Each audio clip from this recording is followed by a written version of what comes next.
Everyone rise for the Pledge of Allegiance. Allegiance to the flag of the United States of America and to the republic for which it stands, one nation, under God, indivisible, with liberty and justice for all. Any changes to the agenda? No, Mr. Mayor. Any motions? Motion to approve the agenda. Motion by Josh. Second. Second by Amanda. All in favor? Aye. Agenda is adopted. We have a couple presentations. First, watershed plan update from Melissa. Welcome.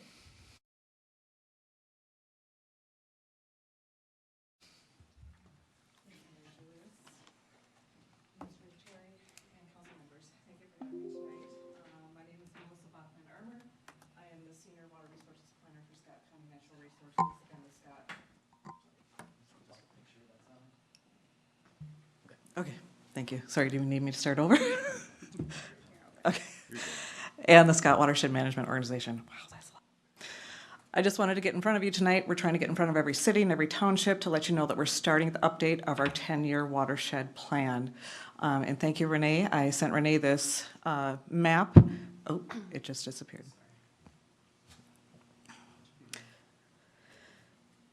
So a quick introduction to a watershed plan update process. In the 1980s, the legislature passed what's called the Metropolitan Surface Water Management Act. It requires all metropolitan counties to manage their water resources through a watershed management organization, watershed district, or joint powers.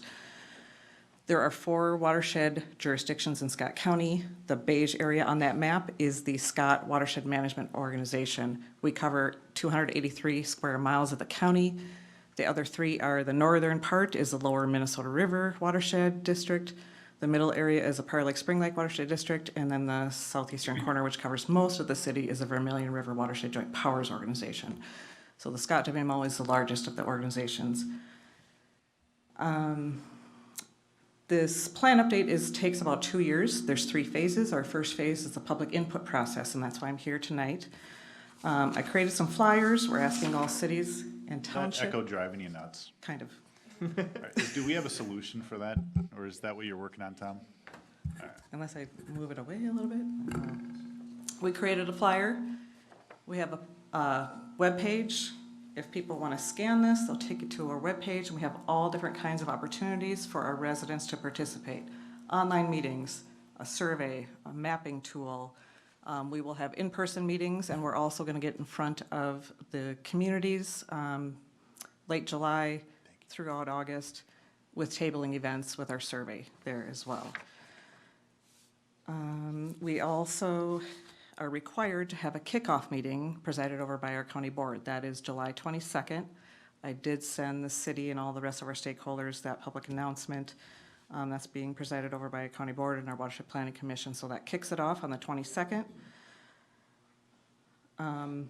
The update process, we have 3 different bodies that will oversee and make decisions. One is our Technical Advisory Committee. We'll be inviting cities, all of the other stakeholders and organizations to that, so the city will be invited to participate in that. The other thing I want to mention is that city staff, this is important because the State Board of Water and Soil Resources, with their clean water funding, will not projects in our implementation section of our plan. So you'll want to participate in the TAC and get those projects in there. Otherwise, if the city is willing, I brought some handouts, a flyer, if you're willing to post this by your customer service area. That way residents can know about that. We'll have lots of social media posts so that everyone, if you're on social media, will get those announcements as well. And that's all I have. If anybody has any questions, otherwise, that's all I wanted to tell you. Does anyone have who could questions? Any questions? No? Thank you so much. Who could I leave this Rich. with? Rich would be the guy. Thank you.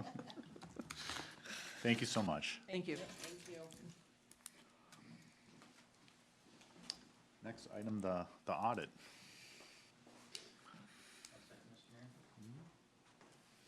I'm wondering if Andy thinks the meeting starts at 7. I did send him the agenda today. Okay.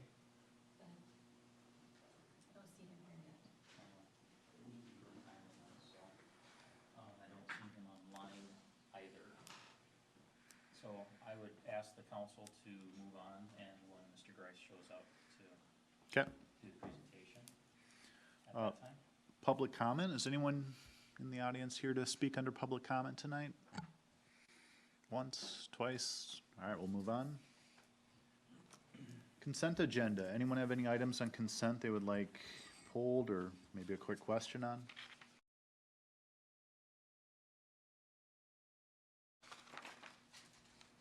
Motion to approve consent agenda. By Kate, Second. second by Gina, all in favor? Aye. Aye. Consent passes. You want us to go into the public hearing? Yep, we'll just keep rolling, Mr. Mayor. Okay. So we have a vacation and drainage of a utility easement hearing tonight. Jake Sklizachik will give a brief overview of that. I don't have a presentation prepared for you tonight, but the packet explains it. It's a lot up in Pete's Hill. It's just a singular lot. There, the rear property line for the drainage and utility easement's just moving back 5 feet. It still meets the minimum required setbacks. They just needed a little extra room to fit the house they were planning on building, so no issues we can foresee with the drainage in the area. It's not going to affect neighboring property owners. Because, yep, we are, the reason that we have a hearing tonight is because it is required under statute. But we've received no comment and didn't expect any tonight. Okay. Does anyone have questions before I open the public hearing? All right, we'll go ahead and open the public hearing. Is anyone here for the public hearing? Once, twice? Okay, we'll close the public hearing. I'm assuming there's no questions that came up during that public hearing. Any, any motions on the resolution in front of us? Motion to approve number, 24. resolution 2449. Motion by Kate, Second. second by Amanda, all in favor? Aye. Aye. Motion passes. Going to general business. We have a concept plan to take a look at for Pheasant Hills. So Renee is online this evening, but she will be giving the presentation.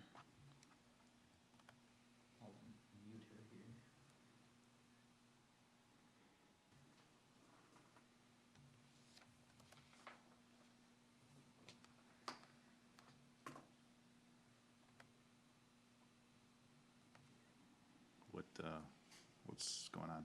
Oh, there- Sorry about that. I was having trouble unmuting myself there. I'm gonna share my screen.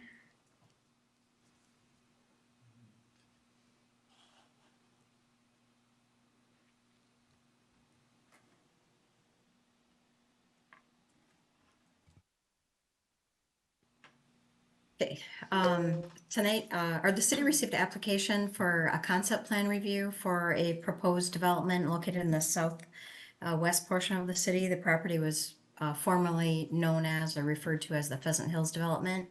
Mr. Bob Mahachek is the applicant. I believe he is in the audience tonight. The concept plan is for a 44.43 acre property located south of Harvest Drive and north of 270th Street. The development on the property was previously approved by the city of New Market in 2005. And the development was abandoned due to the 2008 recession.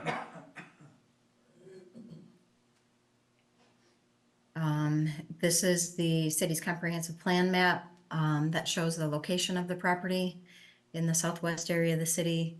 Here you can see it's all guided to this low density residential. The neighborhood conditions, the surrounding properties are primarily large lot, rural residential and agricultural properties on the west, the south and the east sides. And then on the north, there is municipal residential development, the Rowena Ponds development. Again, the property is guided by the city's comprehensive plan to low density residential. The density requirements as stated in our plan are 2.5 to 5 units per net acre for that land use designation. The concept plan that was submitted shows 89 lots on 28.6 net acres, which calculates out to 3.1 units per net acre. The proposed use of the property for single-family residential development does meet the intent of the city's comprehensive plan. The property is currently zoned PUD, and this PUD is a carryover from 2005 zoning approvals that were approved by the city of Newmarket. The property must be rezoned to a zoning district that is consistent with the city's current comprehensive plan prior to development. Based on guidance from our comprehensive plan and zoning ordinance, the appropriate zoning district would be R1. It's a single-family residential. The applicant is requesting an updated PUD zoning to allow for deviation to the lot size, lot width, and setback standards. The intent of PUD zoning is to allow some flexibility and variations from city regulations in order to improve site design, while at the same time incorporating elements that would exceed the city's minimum standards to offset those variations. This is just a concept plan showing, you can see Harvest Drive on the north, 270th Street on the south, and fair amount of wetlands and ponds and a series of local roads. The zoning ordinance has criteria that must be considered as part of a request to rezone property. Staff believes that the request to rezone the property meets the criteria for rezoning, except for number 5 shown here that addresses capabilities of streets serving the property, which will be addressed as the presentation progresses. This table kind of shows a side-by-side of the lot standards for the R1 zoning district versus the what is being requested by Mr. Mahacek. 12,000 square feet versus 8,400 square feet. Lot width of 85 feet versus 65. Front yard setbacks of 30 versus 25. Side setbacks of 10 versus 7.5. And rear setbacks of 30 versus 25 are kind of the primary differences within this development. Utilities are available to the property. The top left map shows the city's comprehensive sanitary sewer plan. You can see this sewer shed here and the property located within it. A sanitary sewer is available on the north side of the property along Cedric Lane. And there is a sewer stubbed out to this property. A sanitary sewer lift station and force main will be needed in order to serve the proposed development, and that would be located in the most southerly portion of the property because that is the lowest area. The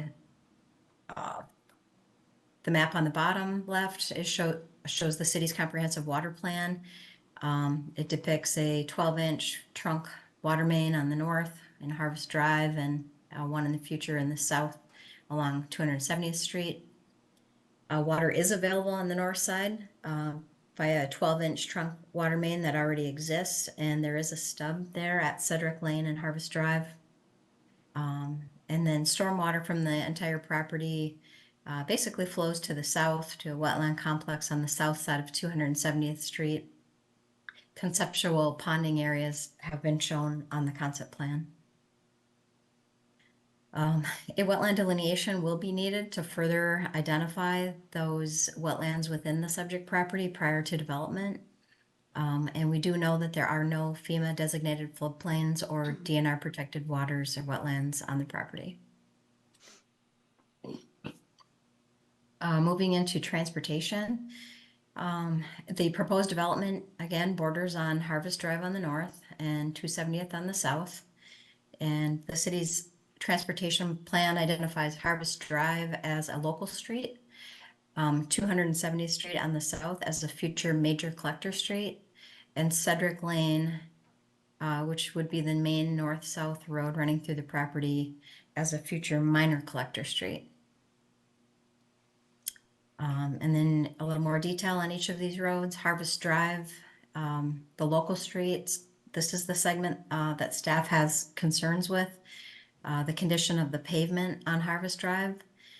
And staff are recommending that Harvest Drive between Webster Street and Cedric Lane, which would serve as the primary entrance to the development, be repaved as a condition of the development.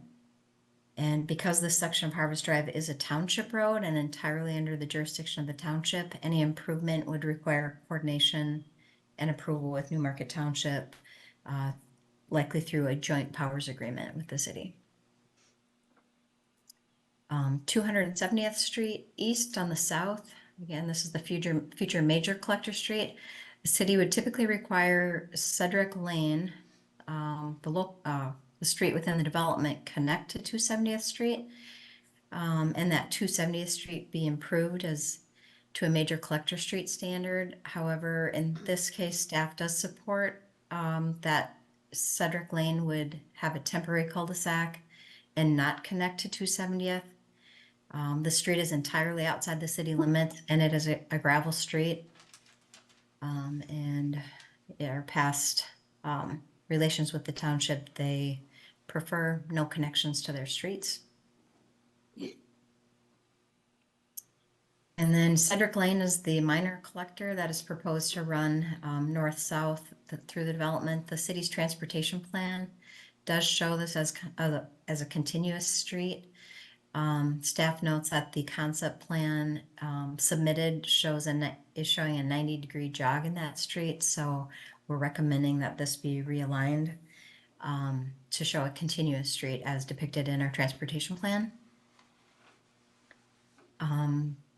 Moving into sidewalks and trails, based on the city's ordinances, sidewalks would be required on both sides of Cedric Lane, running north-south, on one side of all other local streets proposed within the development, on the north side of 270th Street, and along Harvest Drive. Staff notes that there are no other trail connections or sidewalk connections on either 270th Street or Harvest Drive, so that those improvements be deferred to a date when those roads are improved with trails. And should the development proceed, staff would be seeking a recommendation from the Parks Commission regarding the location of sidewalks and trails within the development. Parks, the city's 2040 Park and Trail Plan does not depict any neighborhood parks within the subject property. It does identify a neighborhood park search area just to the west. It is generally recommended under our comprehensive plan The time has come. that all neighborhoods be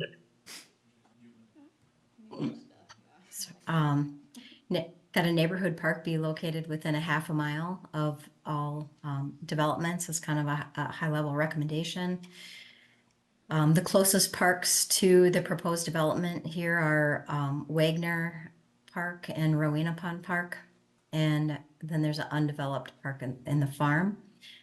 Wagner Park here is approximately 0.7 miles from the proposed development. That would be walking through neighborhoods. And again, further input would be sought from the Parks Commission should the project move forward to application for a preliminary plat.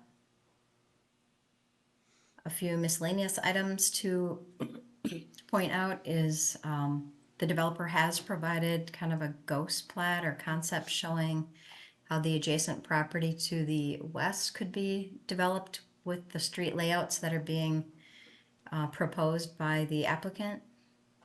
And again, this does not indicate any city support or approval of that particular layout, but rather shows the potential for future development based on the roadway alignments within the plat. One other item that staff brought up to the commission is that planning commission, as we raised the question whether additional road connections should be provided to the properties to the north. These large lots to the north would be eligible to be, redeveloped under our comprehensive plan to more intense development are further subdivided into municipal-sized lots. And having those additional connections could provide a more contiguous neighborhood. The Planning Commission did not feel additional road connections were necessary.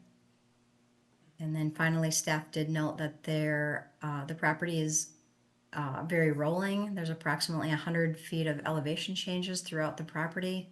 And there is a potential that some lots may require elimination during final design due to steep grades. Most notably, there's a couple lots, 85 and 86 on the far east edge of the plat, have very significant slopes. Miscellaneous information regarding traffic. Based on the ITE trip generation manual, the development as it's drawn today with the 89 proposed lots would be expected to generate approximately 890 new vehicle trips per day. Ingress and egress from the proposed development will primarily be from the existing segment of Harvest Drive on the north side of the property until other alternative accesses are made to the development. Most recent traffic counts on Harvest Drive are from 2021 and indicate that there exist 469 average vehicle trips per day east of the proposed development. And adding the development traffic would increase that to less than 1,500 vehicles per day on Harvest Drive. And in reviewing this with the city engineer, it is staff's opinion that Harvest Drive has the physical capacity to handle the proposed increase in traffic, however, lacks the structural capacity due to the degrading pavement surface. And based on consultation with the city's traffic engineer, we are not recommending a completion of a traffic impact study. We know enough about the projected vehicle trips and routes that they would take. Renee, can I ask a question? Can you go Yes. back to that last slide? Can you just, I'm not really sure what the difference is between the physical capacity and the structural capacity. I'll defer that to Rich. The geometric capacity, the area, the width of the road, the lane configuration has capacity for that many vehicles, Okay. but the pavement doesn't. So the design works, it's just the Yes. act, okay, Yep. gotcha, okay. Thank you. Thank you. The subdivision ordinance also does create, I'm kind of pounding on this, this roadway issue, but the subdivision ordinance also contains clauses regarding premature development, and subsection Title 11-4-7 states that existing roads providing access to subdivisions shall have the structural capacity to accommodate projected traffic from the proposed subdivision, or the developer shall agree to pay for improvements and structural corrections. Again, I think we've hit that home. We're recommending that particular section between Cedric and Webster be improved. The city engineer has recommended milling the current pavement surface, paving a 2-inch base course and a 1.5-inch wear course on this section of Harvest Drive. However, the recommendation is subject to township approval because Harvest Drive is a township road. And staff has not spoken with the board as a whole. We have spoken with the Planning Commission liaison that serves regarding this particular matter, and seems there wasn't any great concern or objection to what is being supported by staff. So just to touch on the rezoning, we touched on this earlier. Staff's opinion is that all criteria is satisfied if Harvest Drive is improved. Additional comments were sought from the city engineer and public works director, city attorney. Those comments have been incorporated into the staff report and presentation tonight. The police department, fire department, and building official have not yet commented on the plan. Additional comments, just to be crystal clear here, that the site itself is entirely within the city limits. It's under the jurisdiction of the city. Harvest Drive and 270th Street, the full road right-of-ways are located in Newmarket Township, entirely within the township. And then, again, Newmarket Township has not yet provided comments regarding the proposed development, and the city would coordinate with the township because of the road access issues. The Planning Commission reviewed the concept plan on May 28th, 2024, and recommended that the property comply with the R1 zoning district standards, and noted 18 additional conditions. Most of the conditions are kind of standard conditions.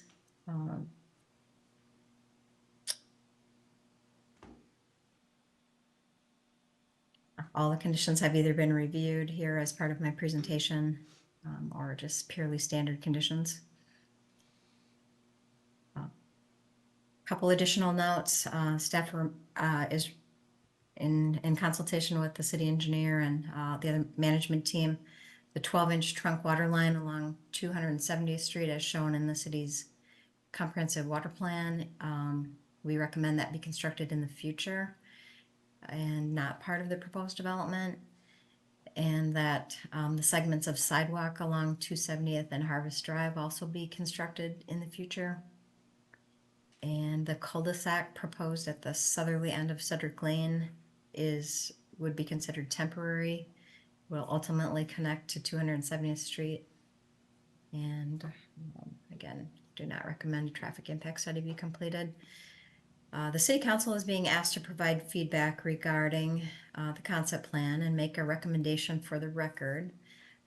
The city, so I guess here's the questions being posed to the City Council is, do you support the concept plan as depicted, subject to the comments and recommendations of the Planning Commission?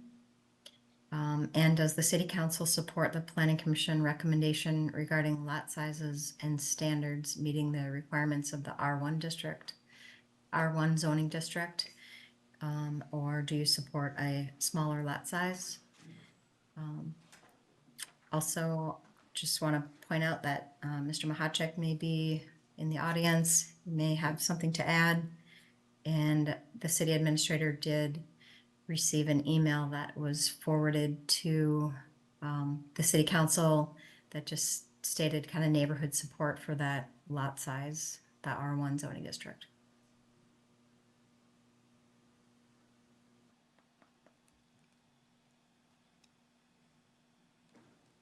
And I can stop sharing my screen. You want to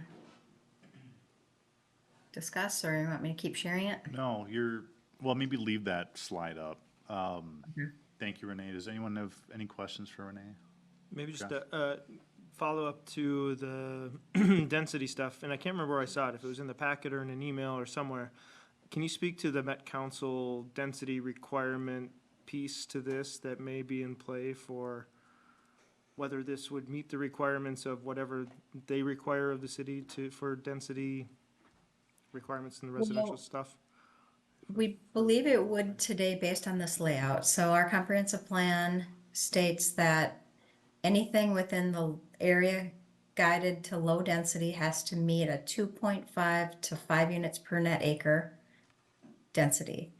And as it's drawn, and again, these are kind of rough calculations because we don't have a wetland delineation yet, but the way it's drawn, we believe it's about 3.1 units per net acre. So that is important. And if it were to go to the lower density Yeah. requirements, what would that change that per unit, per acre? Well, I don't know because I don't know how many lots would be proposed. We haven't asked Mr. Mahacek to draw that. Not sure if he's willing to draw that. But we don't know how many lots could be proposed in this property meeting those standards. Renee, do you know, So, sorry. go ahead. you know off the top of your head, if those two lots, I think it was 85 and 86, if they were lost, how that math works out? I don't remember what the acreage was. I'm just curious how close that puts us to the requirement. Hold on a second. We can punch it up quick. It drops it to 3. Right, okay. It's 3 units per So it's acre. pretty insignificant, okay. Yeah, pretty insignificant, but I think Josh does raise a really good point because that it is a concern if we do go with the R1 standards, we do have to still comply with at least 2.5 units per net acre. If it was 2.4 or 2.3, the Met Council will not approve the sanitary sewer extension permit, so. Just for your reference, the R1 is about 42% larger than what's proposed, the R1 lots. Okay. What other questions do we have for Renee? Thank you, Renee. Mr. Mahacek, am I saying that right? Yeah, Do you have any comments before we start talking about it, or? not really, I'm just looking for your Okay. comments and feedback tonight. Okay, sounds good. Council, what are your initial thoughts? Who wants to go first? Go for it, I mean- Josh. Or Amanda. My initial thoughts, I guess, are, well, I'm thinking about Harvest Drive and the amount of traffic that will be increased there, and that I would like to see a sidewalk, just because that's a lot for one. That seems to be, I mean, I know because Harvest Drive connects to 270th. So that's like the long way out, but there's not gonna be many people that are gonna take that way to exit the existing neighborhoods that are there and then the new one. So I think it would be, I don't know. I think a sidewalk should go on Harvest Drive, or it should be required for that piece. I would agree with Amanda. I think that when there's improvement done to that road, a sidewalk has to go in. There's so many people that walk up and down that road. They need someplace to walk other than in the middle of the road, if there's gonna be that much traffic. Now, as far as going from PUD R1, I would be interested in knowing what an R1 gives us as far as how many homes, and if we're close to that 2.5 to 5, where do we fall? And then if there's not a happy median, if we don't reach the 2.5 to 5 homes going to an R1 at 85 and 8,400, what if we split it and went 75, kind of wiggled those numbers a little bit? I don't know. I'm not a fan of going down to 65 width lots, because all those homes around there are on acreage, and I don't know how that's gonna look, shoving in 89 homes back where these beautiful houses are with their acreage, and then you have this one. So something a little bit larger lot might be nice. But I don't know how that works out with the 2.5 to 5 homes. I can give you a little bit of, just some quick numbers, just converting things, and you wouldn't get as many as I computed because the sizes make everything change. You're not gonna probably get the same number, but just a quick conversion of areas, you'd smidge over 2 for a ratio, going to 12,000 square foot lots.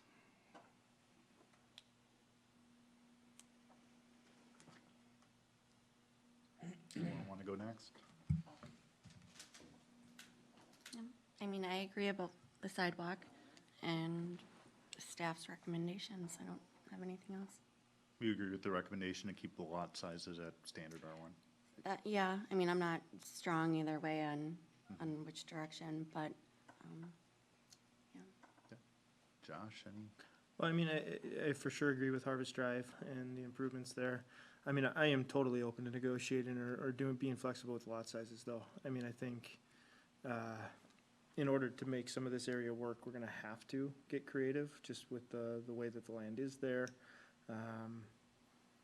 And thinking into the future, I mean, this is gonna potentially be these size lots all across, over, to the other side of 91 and whatnot, so I'd be totally open to the smaller lot sizes, and whatever would actually make the project go forward.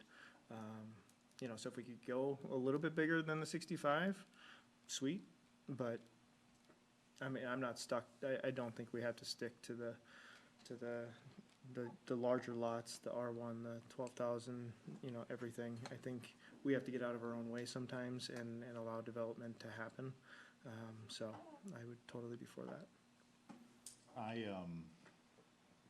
I'm actually with Gina. I think we have designated lot sizes for a reason, and we can't deviate from that with every development that comes up. This one, there's some logic to why the lot sizes are a little bit bigger than at other spots in the city. I'm not gonna lose sleep over it. If at the end of the day we decide to compromise on someone, I'm fine with that, but my preference would be to leave it as R1 zoning as is.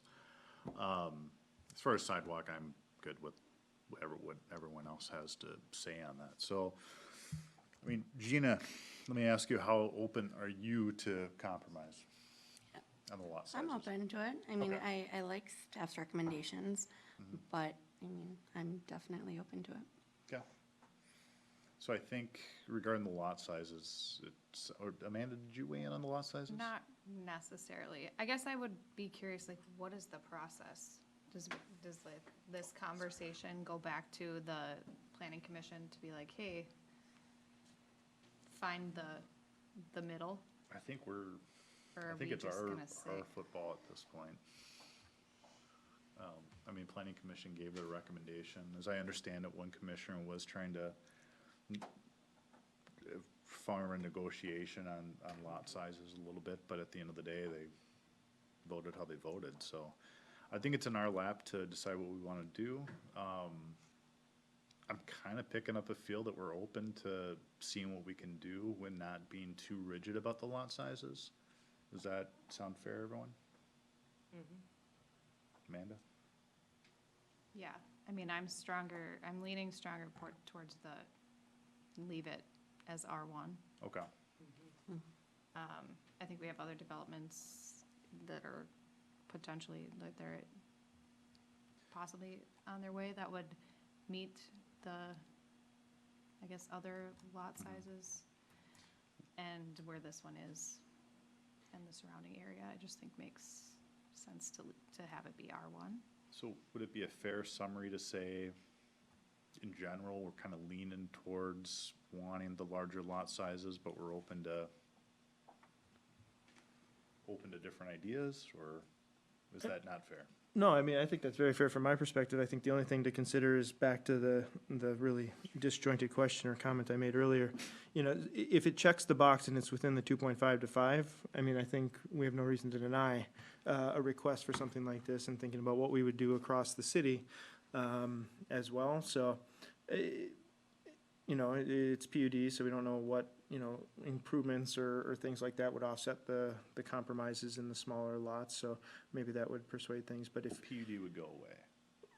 fine, well, if we stick with R1, but then if we stick with R1, correct me, Renee, or somebody, it wouldn't necessarily meet the density requirements then of the Met Council, correct? There's a chance. Right. So if I may, what I'm kind of hearing is that the council would be, Clarify, please. the council would be open to some modification to the standards to get it to the 2.5 that we've identified for our density, if it can't do it on its own, so to speak, under regular standards. Is that a fair statement? Yeah, I mean, Josh is right. I mean, it's gotta be in that 2.5 number. How do we get to that 2.5 number and still keep, relative lot sizes respectable to the rest of the community?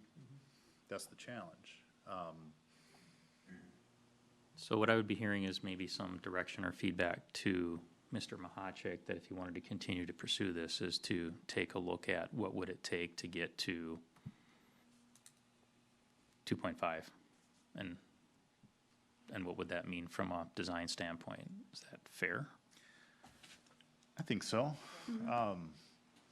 And it's not that we don't want you to make money. We want you to make money on the development. But we have to have this structured in a way that kind of works within our community, so. Renee, is there any questions that you have for council to get clarification that you and your staff would need to continue to work with Mr. Mahachik? I don't think so. I think you summarized it, but what I heard is that you support all the planning commission recommendations. You would add a recommendation for a sidewalk along Harvest Drive from Webster Street to Cedric Lane. And that you would recommend that lots meet at least 2.5 units per acre. Yeah. Whatever size that might be.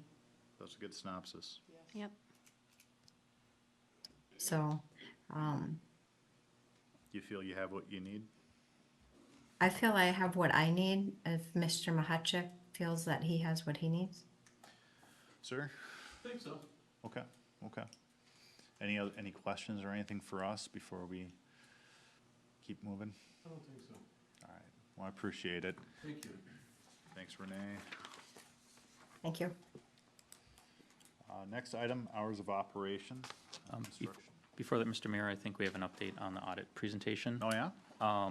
We believe what may have happened is, in discussion with the auditor a few weeks ago, we were fairly certain that we were going to be having a work session tonight, and we think it did not, the communications did not get through, that our business meeting started at 6. So I would guess that we'll see Andy rolling in about 10 minutes or thereabouts for what he assumed was a 7 o'clock meeting.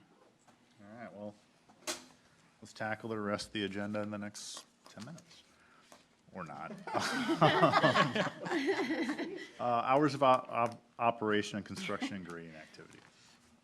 All right, well, you put me on the spot to go quick now, Yep. so I'll do just that. No pressure.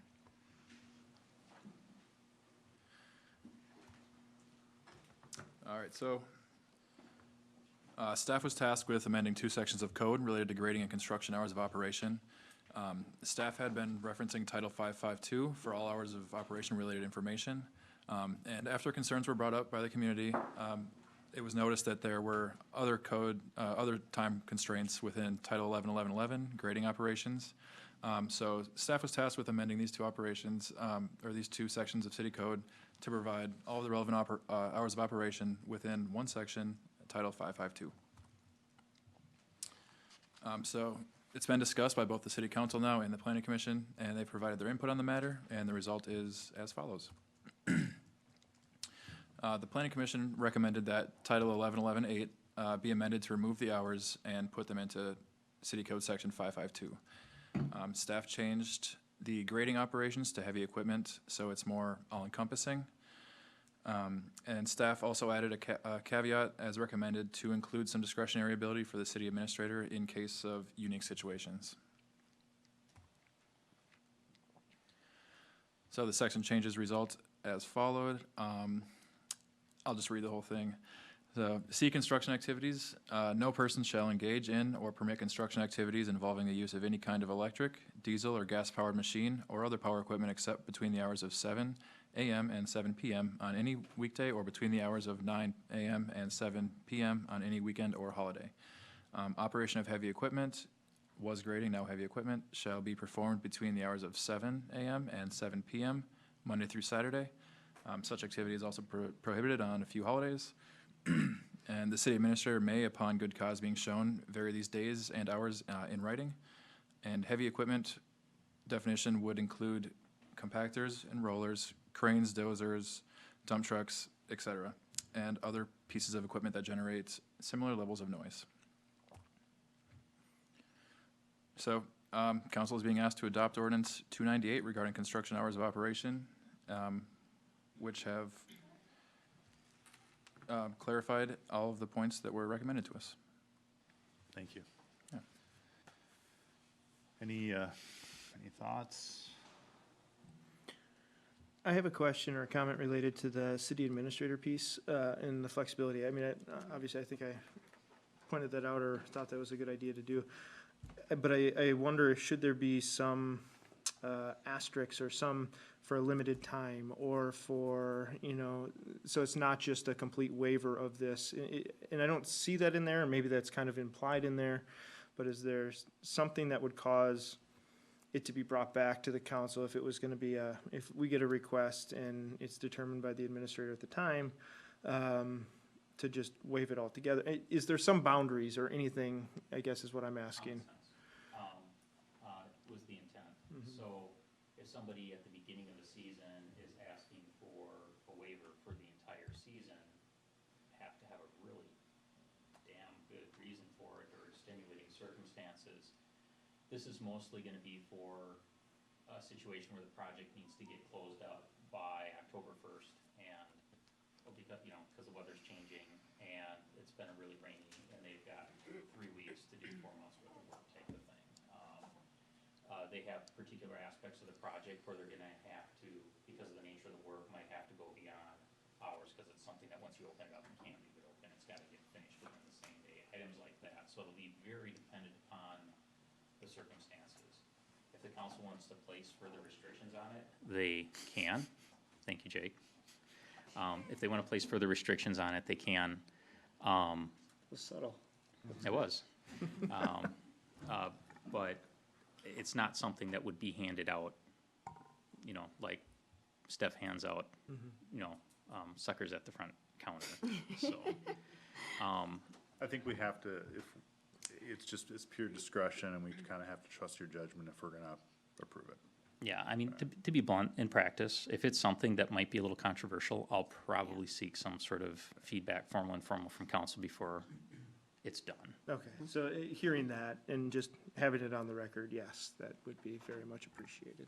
Yeah, I'm with Josh on that, but I trust you, but, yeah, I think, I don't want it to be taken advantage of, so. I don't trust you, Tom, but, but I'm used to you, so. And I see it in here, and I just want to clarify for everybody if they see it or whatever, but like public works stuff and/or, road construction that's done on city roads and stuff, that's different. It falls into a different category. Is it one of the exceptions in here? Yes, so there is a separate section which exempts, public works and public works. So if we gotta replace a gate valve, and it has to run like, one of those things, people's water's off, you gotta get it replaced. So if we're doing city work on city projects, us and our agents can continue to do it. Also, in the other section, there's the other section, which is still 7 to 10, that doesn't include the items in this section. So some guy swinging a hammer in his basement, or a contractor putting up insulation inside of a house is not a diesel engine or, motor and those types of things. So certain types of work can continue to work during those broader timeframes. This was really about, based on the council discussion and the concerns that brought it up, about heavy equipment operating later in the evening, and then other pieces of equipment that have a notable impact off property, would be regulated to a greater degree than on hand. Okay. Cool. I appreciate staff and everybody kind of putting this all together. Any motions to adopt this ordinance? Motion to adopt ordinance number 298, amending construction and grading hours of operation. Motion by Kate, Second. second by Amanda, all in favor? Aye. Let's finish general business, supplemental compensation study information. That would be me, Mr. Mayor.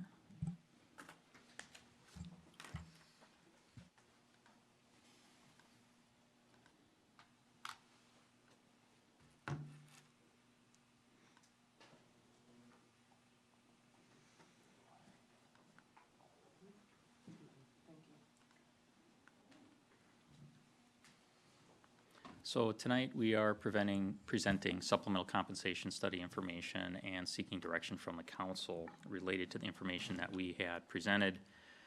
So we are going to present the supplemental compensation study information that was not available for the council at the end of last year when they adopted the new salary schedule and accepted the majority of the study.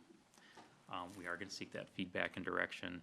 Council recall that in October 2023, the position classification and compensation study was completed.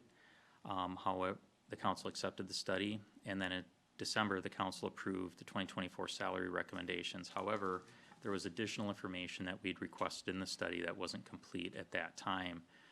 The initial survey work that was conducted by ABDO yielded a poor response from the market group. We know from ABDO's relating it to us, but also our experience as staff and talking with other cities.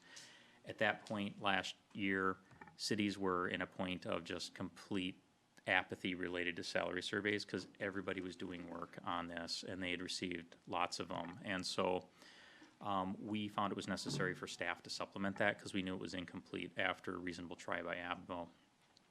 Additionally, police officers requested a review of some additional premium pay items, and the timing lined up so we were able to accommodate that when we were doing that additional work. So for the benefit of the council,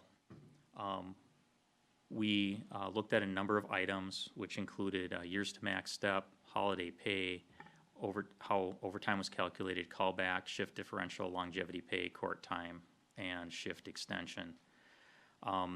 We did this primarily for police and public works, although reasonably some of these would apply to all employees in their work units, and some are very specific to just police. So years to max step, so this would be how many years from, if you start at step one, how many years until you'd be to top step. Currently, the city has 7 years to top step. We have an 8-step scale.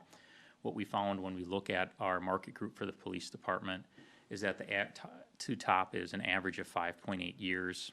If you take out the high and low, it's 5.9 and the mean is 6. So it's pretty clear that the market position for law enforcement is 6 years. For public works, it's 6.9, 6.6, and 6.9, so it's pretty clear the market position for that is 7, consistent with our current salary schedule. Would the council like me to run through these first and then come back and talk about them one by one, or do you want to take one at a time as we go through? Council? How do you want to handle Either way. this? I mean, has everyone read through everything that was in the packet? Okay. So maybe high level? High level? Okay.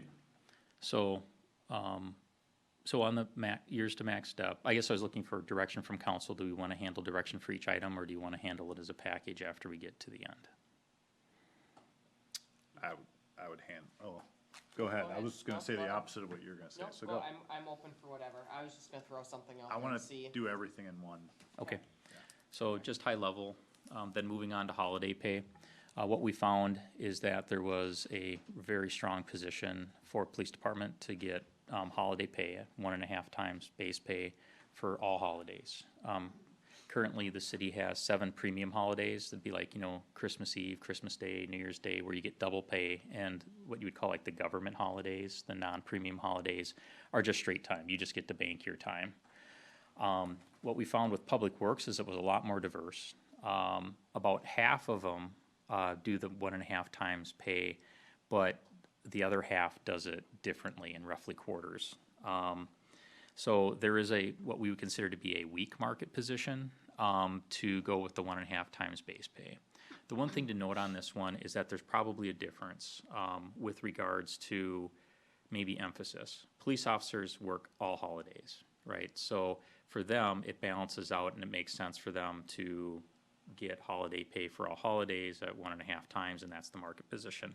Public works typically when they're working holidays is when they're plowing snow. So that's typically what would be under our policy, double time holidays. Now you'll note further down in the fiscal review, the actual difference is not substantially different in the total amount of pay we would pay out. In fact, if we went to the 1.5 times, we would be projected to probably save a little money as a city, the way it works out. So for the cops, what it really comes down to is being fair. You ended up working all the government holidays, and you ended up working the good holidays. For the public works guys, at least from an optics standpoint, if not an actual financial standpoint, the perception would be, well, we're usually plowing over the holidays, and that is typically true. If they're going to be working on a holiday, and that would be at double time. So they might view that as a loss. So just keep that in mind for the discussion. Overtime calculation, a little bit different. So currently, the city does not currently count paid time off towards counting overtime. We follow Fair Labor Standards Act. You have work 40 hours, more than 40 hours a week of actual work, you get overtime. If you run a shift, rotating shift position, like our police officers, they have an 80-hour work, so if you work more than 80 hours. The concern here, especially from the police officers, is, well, if in an 80-hour period, I take any day off, I don't get any overtime for working longer hours. When we went and looked at the market, what we found was that everybody in our market group, 100%, counts paid time off towards calculating overtime. So there's a it's a strong market position as you can get. So we are not currently with the market in that respect. If we go to callback, so just be clear what callback is. This means you've gone home or you're at home that day. You're on a day off or you're outside of your normal shift. You've left work or not at work and you're getting called back for a reason. So for police department, it could be like a major incident. We had a robbery and we need to have extra people come in, and so, sorry dude, you need to come back. I know you went home 4 hours ago, but you're coming back. For public works, it might be, oh, guess what? You have to call back because we have an alarm because there's an overflowing lift station and you need to run in. So you've left, you're not scheduled and coming back. It's not shift extension and it's not a altered schedule. What we found is that for police, it's split. And what you find in both police and public works, it's either 2 hours or it's 3 hours minimum pay. If you work more than that, you get the additional pay, but you get paid at least that amount for having to come back outside of hours. With police, it's a straight split. It's 2.5 is the average. When you get into public works, you find that it's still a split, but it's weighted more towards the two. We currently pay 2 hours. We would recommend to the council that whatever you do, it's consistent across the board, because this would also apply to callback for other staff, even though it's much, much, much more rare. Shift differential. So this is, I am working longer than my scheduled shift. So if you're a police officer, I arrest a intoxicated driver 10 minutes before the end of my shift, and guess what I'm doing for the next 5 hours? I'm processing that individual. For public works, it could be something came up at the end of the day, we just needed to get it done. We currently, shift differential, sorry. Shift differential is just you're working nights, you're working outside of what the standard day shift is. Some industries will provide like a bump on your hourly rate for working shift differential. What we found is there is no market position to provide that pay in any of the work groups. So we just say the market position is no.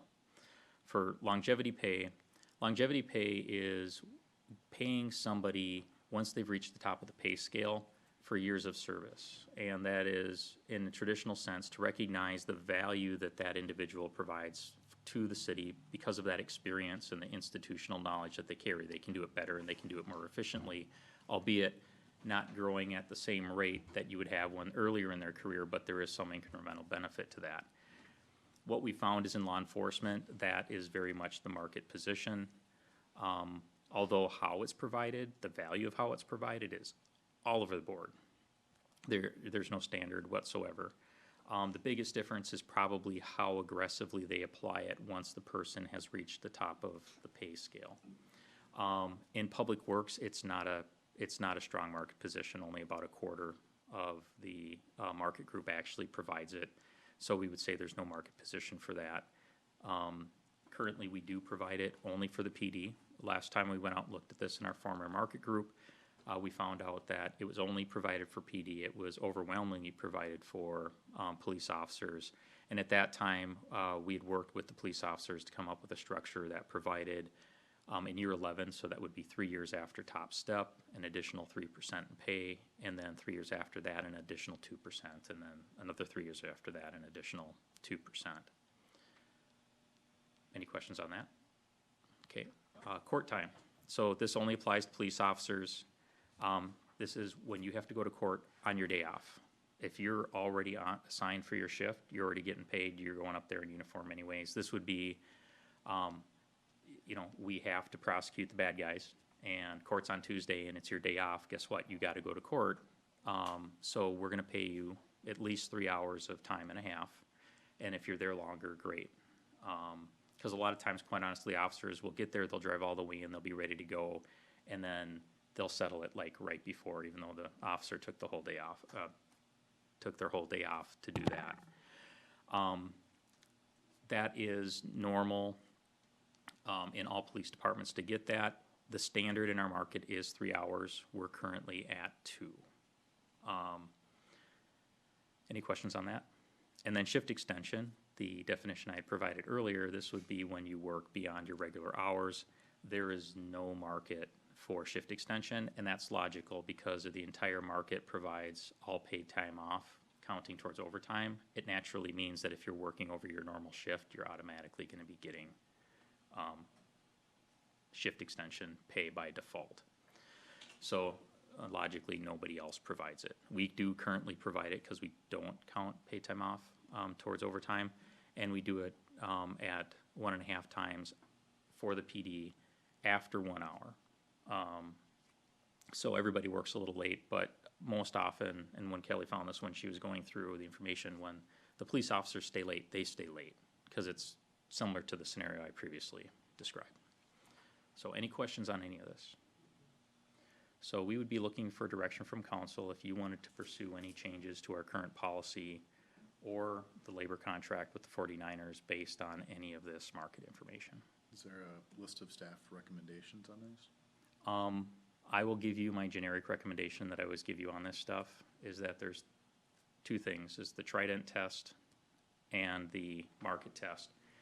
If the goal of recruiting and retaining employees is to be consistent with your market, you want to follow strong market positions. The Trident test is, it just makes sense because it's common sense, and if you pulled 5 random people off, like 5 dentists, if you pulled 5 random people off the street and you explained the situation, they'd all agree it was a good idea and fair to do. In this case, we weren't doing that analysis, we were doing what the market is. So I do feel that there are some very strong market positions that the council really should consider. The first one, obviously, is the most expensive one is going to be the overtime calculation. That is every respondent. So we would recommend to do it. Here's the reality of that. If the council doesn't do it proactively, it's going to happen in the next contract negotiation with the 49ers, and then we'll naturally filter out to everybody else.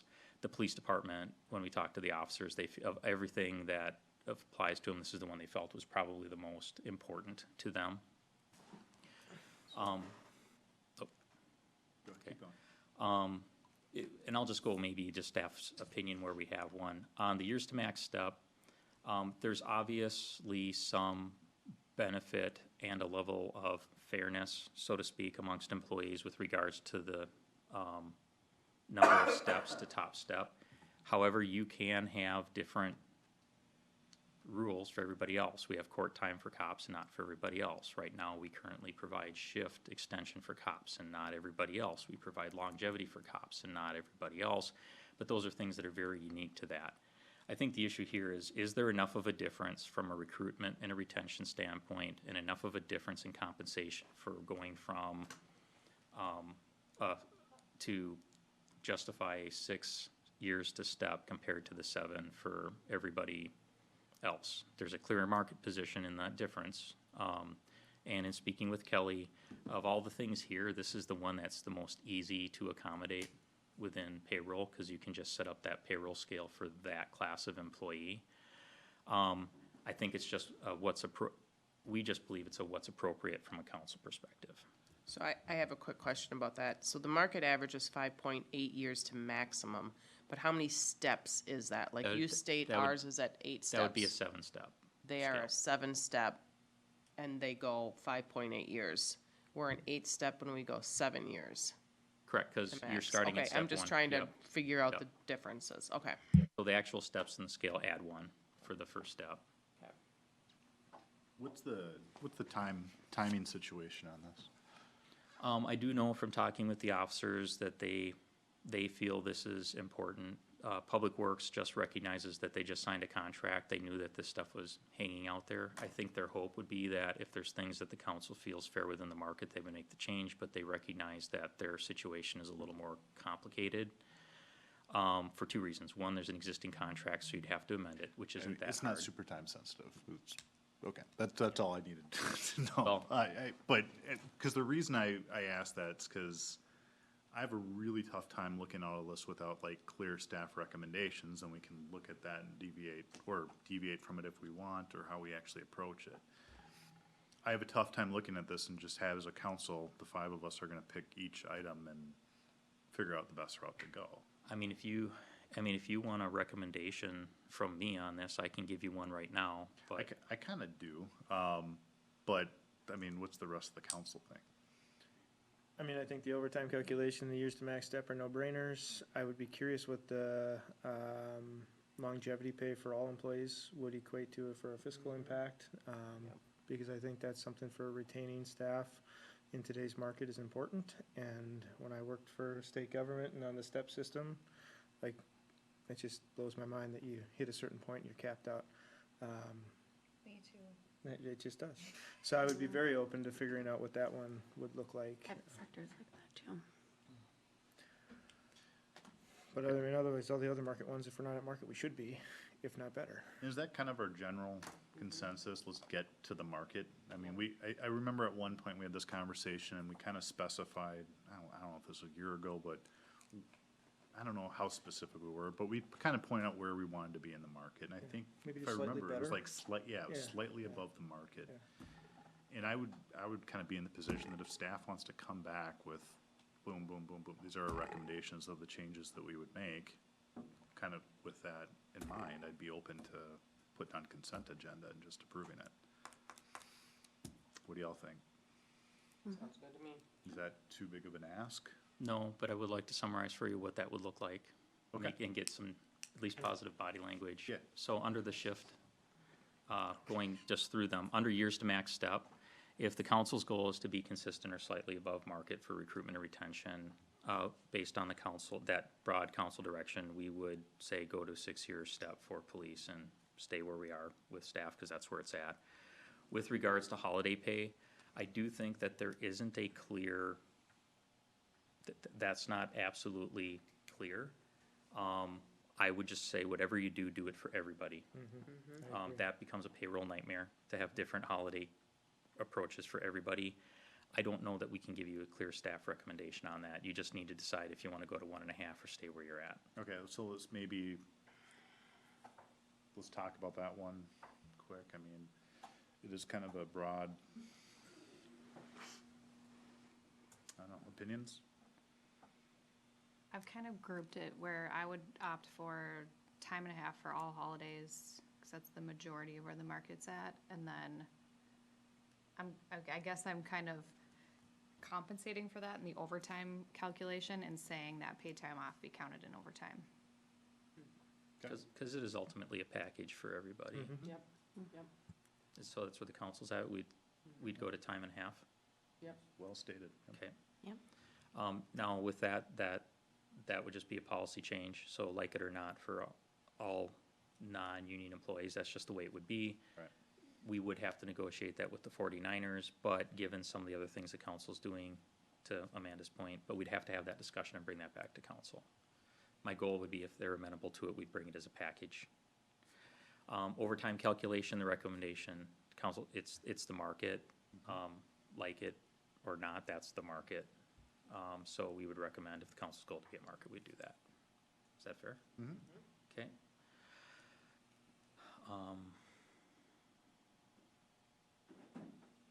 Callback.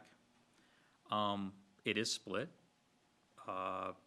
I think you can go either way. You can say, hey, we're doing other things, so we can stay at 2 hours, but if your goal is to be at slightly above the market, if you have to default one way or another, I'd go to the 3 hours. It's not a lot of money in the total budget when you look at the fiscal 3 impact. hours sounds great. 3 hours. And it'll come back in a contract negotiation, so might as well just go there. Okay. Shift differential, obviously, there's no market saying that we should do it, so I don't think we should do it. Longevity pay, the market is to provide it. There isn't any guidance on how to do it.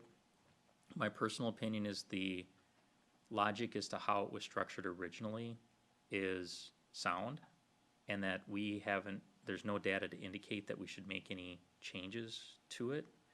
I think The rest of staff would appreciate the comments by Councilmember Berg, whether or not to look at the cost for doing it for all employees, because to be blunt, the logic for providing longevity pay isn't any different for police officers. But it was a unique aspect, and we've talked about this, it's a unique aspect that evolved within the law enforcement. When they were competing for people, they went to shorter pay scales, but when they got to shorter pay scales, you top out after only a few years. So what is the next thing you do? You negotiate for additional pay somehow, so then longevity pay, that's why it's very unique just to law enforcement because of the generally shorter pay scales. But the logic for traditionally providing longevity pay is across the board. So it becomes, do you go with the market approach or the Trident gum approach? So we'd want some direction from council on that. Do you want us to come back with that number? Can I ask a quick question? Has there been any talk from the police department that they don't like how this is set up? That they want it changed differently, or are they okay with the way it is at 11 at 3%, 14 is at 2%? There is talk that they should be pushed down, especially if they drop down now to less steps, that they should be shifted down. And that's what, for law enforcement, we're seeing, or we feel we're seeing more and more, is that those longevity steps are coming closer to the end of your steps. Especially when our careers are shortening. We're seeing more and more officers getting out sooner, not doing 20 years anymore, not doing 30 years. So I don't know if that might help keep officers around, keep them from leaving. That's the only thing, kind of, our recommendation would be maybe to push them down, 1 year, 2 years, but other than that, no. I would agree that if we're gonna go to 6 steps, we do, at least for the police officers, we would adjust it. Yeah. And stay with something, if you did something for non-law enforcement employees, to do something more similar to that. When we arrived at this, the idea was you want to recognize from the benefit to the organization, you want to recognize that additional benefit. And it's incremental. It's not at the same level of growth it is 3 years, 1 through 8. It does start to flatten out after a period of time, just logically. But the other part of it too is the other part is retention. You want to have enough of a carrot out there, far enough out that you have somebody here to a point that, quite honestly, to use a term that Craig's used in the past, you get them in golden handcuffs. It's now, okay, I've been here. It's not worth me to look anyplace because now I'm within this distance of the end of my career. So you get to keep those really good people who have options to go someplace else at that point. And there's a little bit of a judgment to that. So I guess we'd be looking for direction. If the council wants to push that down for law enforcement or for everybody, or how you want to approach it, we would need some direction on that. I think for law enforcement, definitely. I would agree. I would be okay going down 1 year on each of those, so 11, 13, and 16. But I mean, if you could do, this is gonna ask a lot, and if you can't, I completely understand. If you can do all of the staff at 11, 13, and 16, and then break it out where it's just PD at that, and then the rest of the staff at the 11, 14, and 17, so we can see what the difference would be. Yep. So what I'm hearing that, at least on these items, before we come back with the whole package, we'll need to come back with a fiscal analysis and some options for the council to take a look at on this. Okay? Okay. Anything else on that? Okay. Court time, I'd go to 3. That's clear market for law enforcement, our market group. Okay. Under shift extension, I think if the council, based on the feedback I just got, we're gonna go to pay time off counselors overtime, it's a moot point, so we would just eliminate it from our policy. The last item that wasn't included here, I forgot to mention, is field training officer pay. So we did review that during 4 years ago, during our last market study, and at that time, we provided it, and because previous to that, we weren't, and we provided it at the rate that was the average for that market. The market that we're in provides much more compensation for the field training officers, and we'd be recommending, after some discussions with the chief on this, that we would go basically a flat $8 per hour increase for field training officers. That is, everybody does it differently, but when you kind of do a swaggy generalization and you try and break it down to an hourly rate within our pay scale, it kind of comes out to about $8 an hour. I mean, it sounds reasonable, so it's Yeah. fine. Okay. Better than the $15. Okay, All right. so the plan is we'll come back to the council at a future meeting with some estimates and scenarios related to longevity pay. Then once we receive that direction, we'll come back with a, package for the council to consider action on. And in the meantime, we'll have discussions with, the 49ers for the items that would affect their contract and hopefully bring it all together as a single package. Sounds good? All right. Is it audit time yet?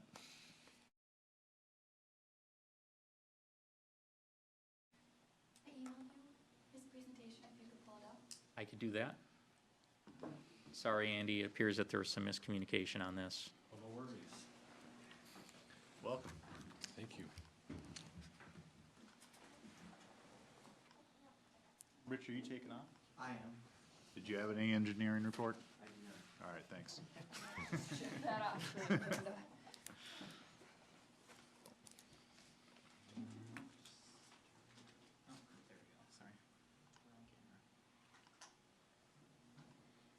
For the council's benefit, for those that don't know, this is Andy Grice. He is the lead auditor for Bergen KDV.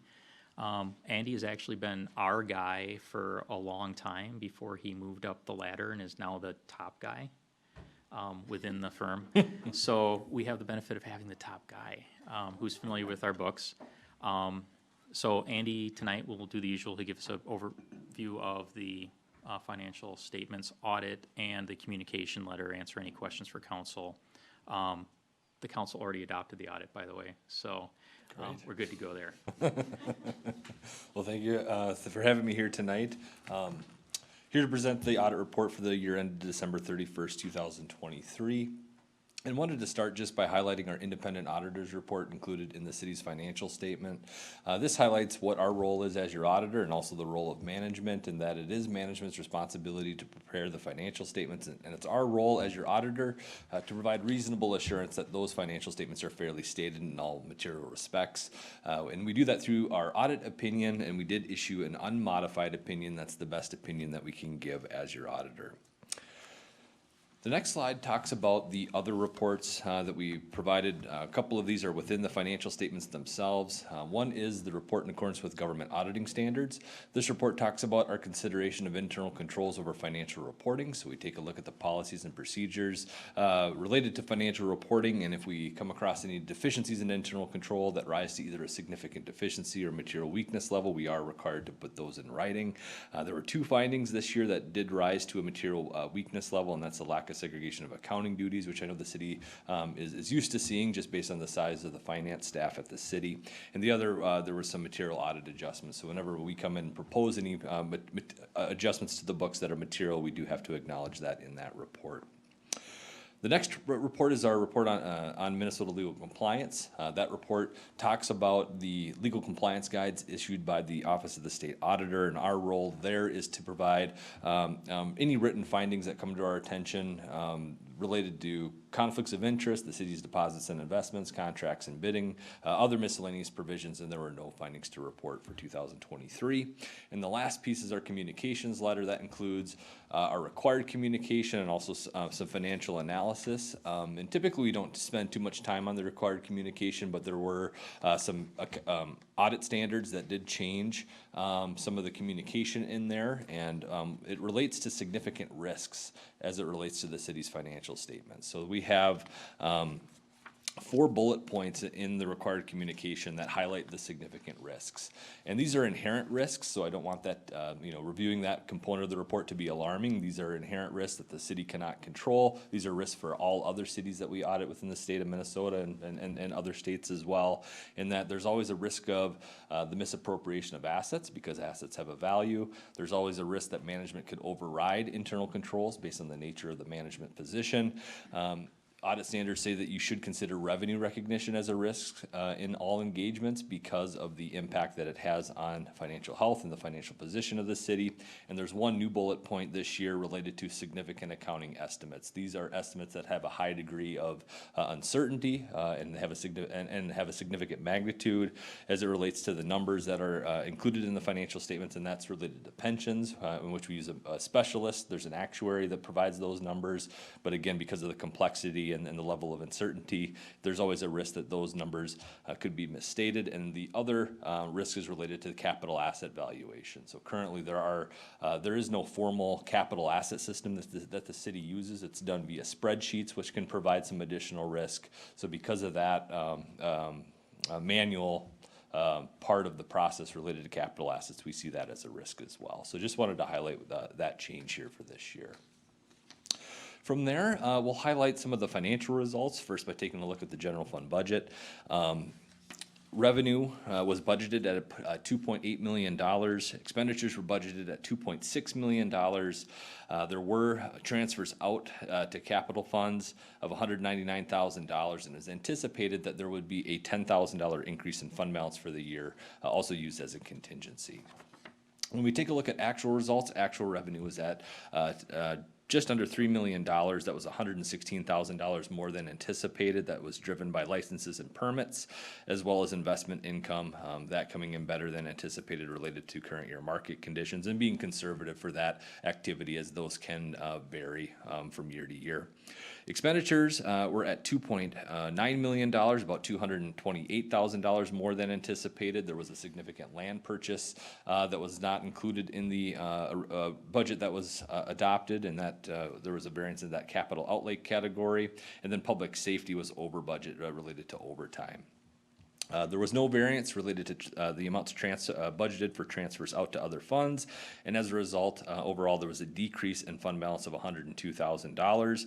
Ending fund balance was at $1.2 million, which was 43% of actual general fund expenditures. Next, we have some trend data. So we have 5-year history, and also looking at some pie charts here for general fund revenues, just to show each proportionate share of general fund revenues, with taxes being the most significant proportion there at 77% of total general fund revenues. Overall revenues increased to $157,000, or about 5.5% compared to the prior year. Taxes was the main driver there, which increased about 8.5%, or $180,000. Licenses and permits increased about 16%, related to an increase in development activity. Intergovernmental revenue decreased about 8%, related to state police aid and other grant income that was less than the prior year. And then miscellaneous category had a decrease of about $26,000 related to the reimbursements of AUAR costs related back to 2022. But overall, fairly consistent in terms of the proportion of revenues to each of those categories. The next chart shows general fund budget to actual results, and again, really driven by licenses and permits coming in over budget, budgeted at $156,000, and it ended up being $244,000 for the year. And again, interest income related to better interest rates here in 2023 was budgeted at $7,400 and came in at $31,000 for the year. The next chart shows the general fund expenditures allocation by function, with the public safety category being the largest at 39%. It was down a little bit compared to 42% back in 2022, and that was driven by increases in other categories. Again, capital outlay with that land purchased increased from 1% up to 5% here in 2023. Public works increased about $100,000 overall, which drove that increase from 14% to 16% related to street maintenance. The other categories are fairly consistent with the prior year. Looking at the budget to actual results in the general fund, all categories were over budget except for the park and recreation program. Overall, again, an 8.7% variance. The most significant was in capital outlay, again with the land purchase, public safety related to overtime, and also benefit election and other costs also caused budget variances in all categories. That next chart shows the general fund balance over the last 5 years, and with the decrease in overall fund balance, that decreased from 1.3 million to $1,227,000. Again, that represents 23% of 2023 actual expenditures. Next, we'll take a look at the city's enterprise funds. These present a bit differently, and these are on a full accrual basis of accounting, so we get a full picture of the related costs for providing these services to citizens within the city. First, taking a look at the water enterprise fund. Operating revenues increased from about 1.4 million up to $1,561,000 with an increase in rates. There was also an increase in operating expenses, increasing from 1.2 million up to about $1.5 million related to some engineering fees, and that resulted in an operating income for the year of about $103,000. We also provide that same metric excluding depreciation, because depreciation is a non-cash operating expense and gives you a better idea in terms of cash flow for the year.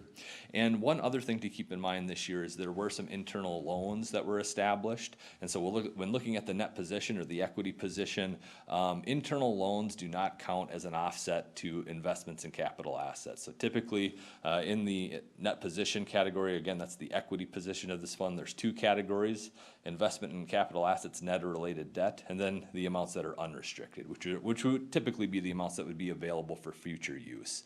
Whenever you use internal debt, that debt actually offsets that unrestricted category. So I just wanted City Council to be aware of that when looking at that component of net position. But looking at cash is another way to just evaluate what those reserves are in the enterprise funds. With current year operations, there was actually a decrease in cash of $165,000. That decreased cash to amounts of $646,000, and that relates to the non-operating expenses within that fund. The debt service related costs exceed the amounts that were provided from operating activities for 2023. Next, we'll take a look at the sewer fund.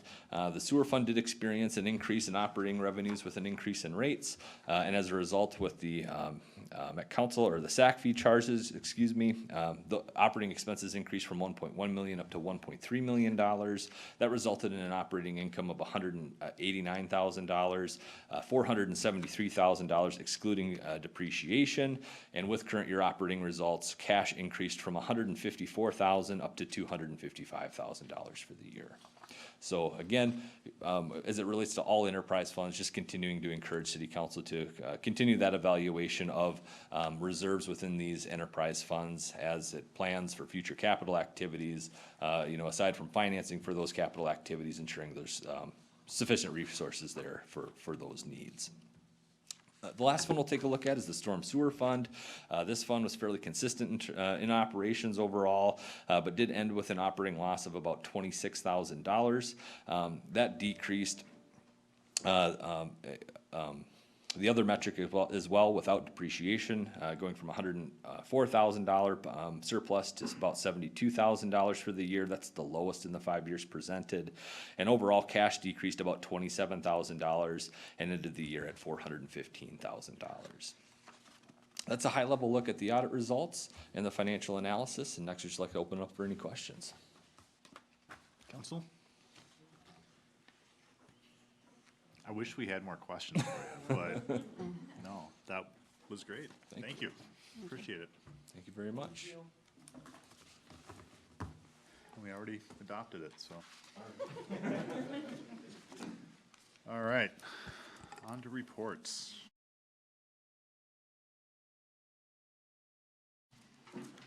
Should we tackle administration? Yep, so we have 2 items related to cannabis and our expert internally on cannabis stuff. Stop saying that. Is Brandon, but he's been the staff person assigned to this particular topic area and has been working on it in a variety of facets. So he's going to be giving both presentations, so take it away. All right, so we're starting with the municipal cannabis discussion. I believe you guys started this discussion before I worked here, but this is where we're at now and what we've been working on, what I've been working on for the last few months. So, as you guys know, Governor Walz signed it to be legal in 2023, and it became effective August 1st. It also established a framework for adult use cannabis and established a new Office of Cannabis Management. The OCM will regulate cannabis, issue license, and develop regulations outlining how and when businesses can participate. And the law is unique compared to other states in that it allows for us to have the potential of a municipal retailer, which is the only state like that. More of the background, so Minnesota Statute Chapter 342 was modified in 2024. Let me make sure I have the right presentation here. I don't. It's a good start.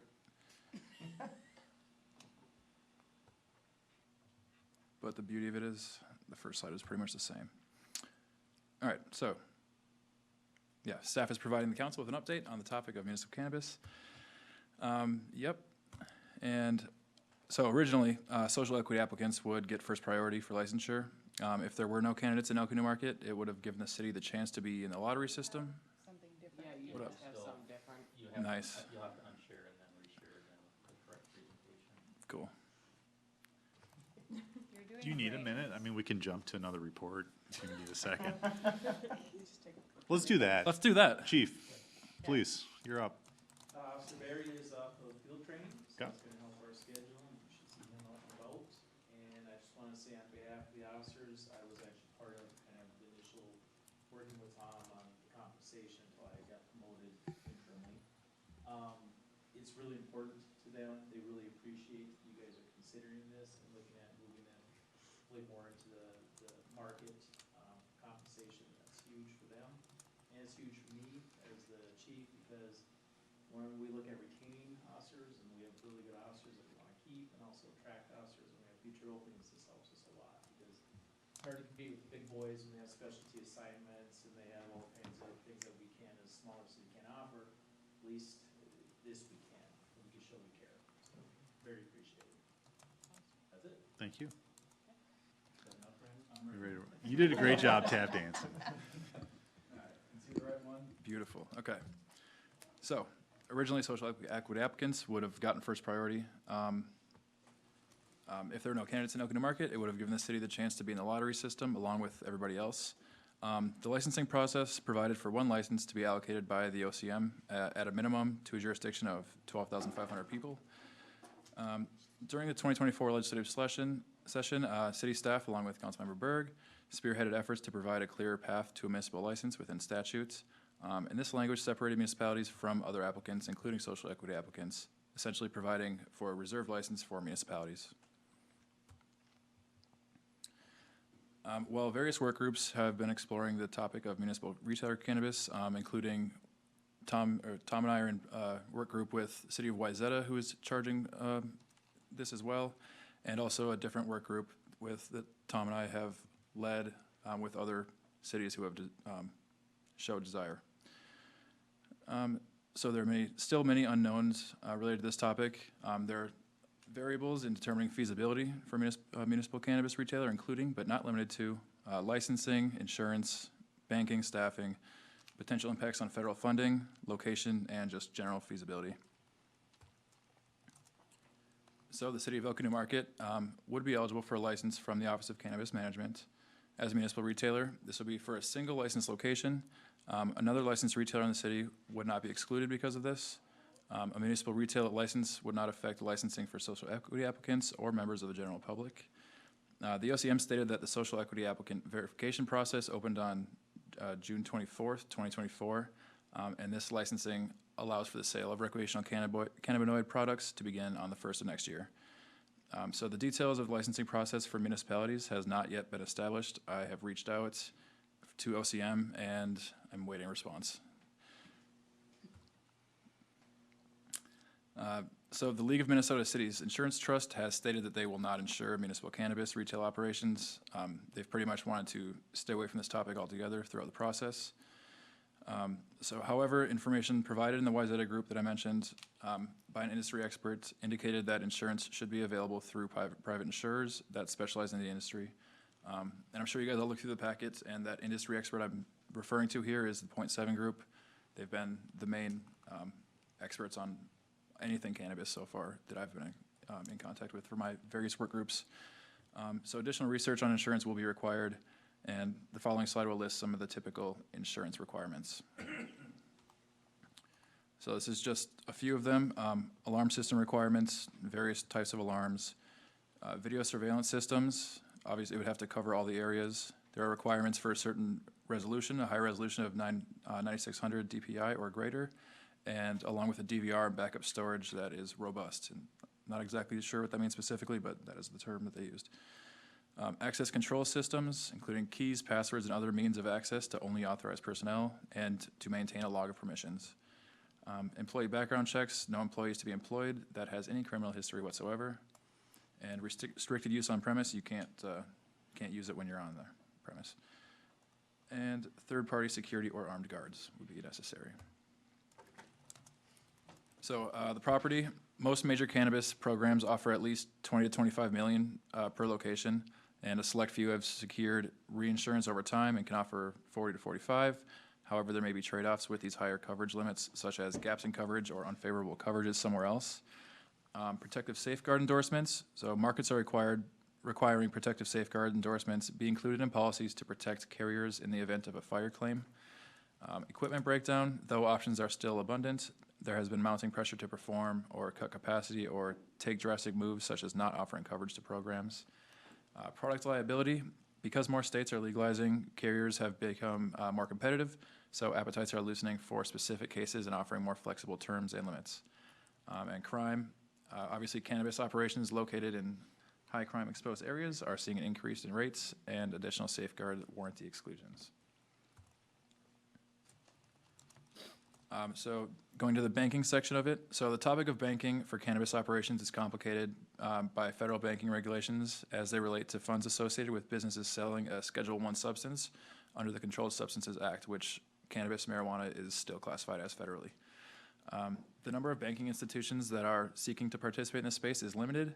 However, information provided in the Wayzata Municipal Cannabis Work Group by banking experts indicated that banking for cannabis retailers is possible, albeit more complicated than a normal retail. Staff has contacted New Market Bank, and New Market Bank has indicated that they're considering participating in this space. So a meeting with their cannabis team has been tentatively scheduled for, I believe, 2 weeks from now, depending on direction from council tonight.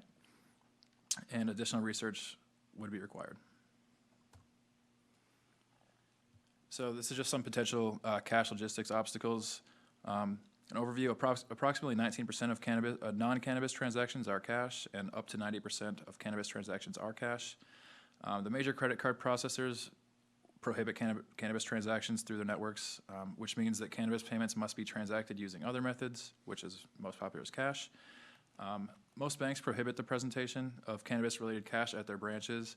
This restriction is not only due to security concerns arising from handling such large volumes of cash, but also because it smells. The cash has a distinct odor. Security, cannabis businesses deal with significant amounts of cash, making them vulnerable to theft and robbery. So third-party armored service providers offer secure transportation of the cash and protection for cash deposits, reducing the risk of loss or harm to employees. Cash on site, so these are different ways that cash logistic companies help mitigate the issues. So the cash on site, a cash recycler is a system that streamlines the process of accepting and dispensing cash. It allows you to securely hold your cash on site while providing visibility to the cash you have on hand. And the use of a smart safe, which is a secure device that automatically accepts, validates, records, and stores cash.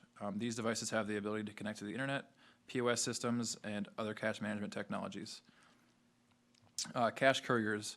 So couriers collect cash according to the terms of the agreement. The cash is then transported to a secure vault separate from the bank because of the smell, where it is counted and the total amount is communicated with the bank. The terms of your agreement will state the time frame it may take to gain access to the cash deposits following pickup. ATMs, we all know what ATMs are, but I'm still going to go through it. So customer convenience, offering convenient payment options such as access to an ATM can enhance the overall customer experience and foster loyalty. Customers who can easily access cash at a cannabis dispensary are more likely to return for future purchases. Cash transactions, cannabis businesses frequently deal with large volumes of cash, as I've said, and having an ATM enables these businesses to replenish their cash reserves easily, facilitating day-to-day operations such as making change or paying suppliers and covering general expenses. Security, handling significant amounts of cash poses security risks. By providing an ATM, businesses can reduce the need to store large amounts of cash on the premises. Some merchant processing obstacles, so federal regulations again.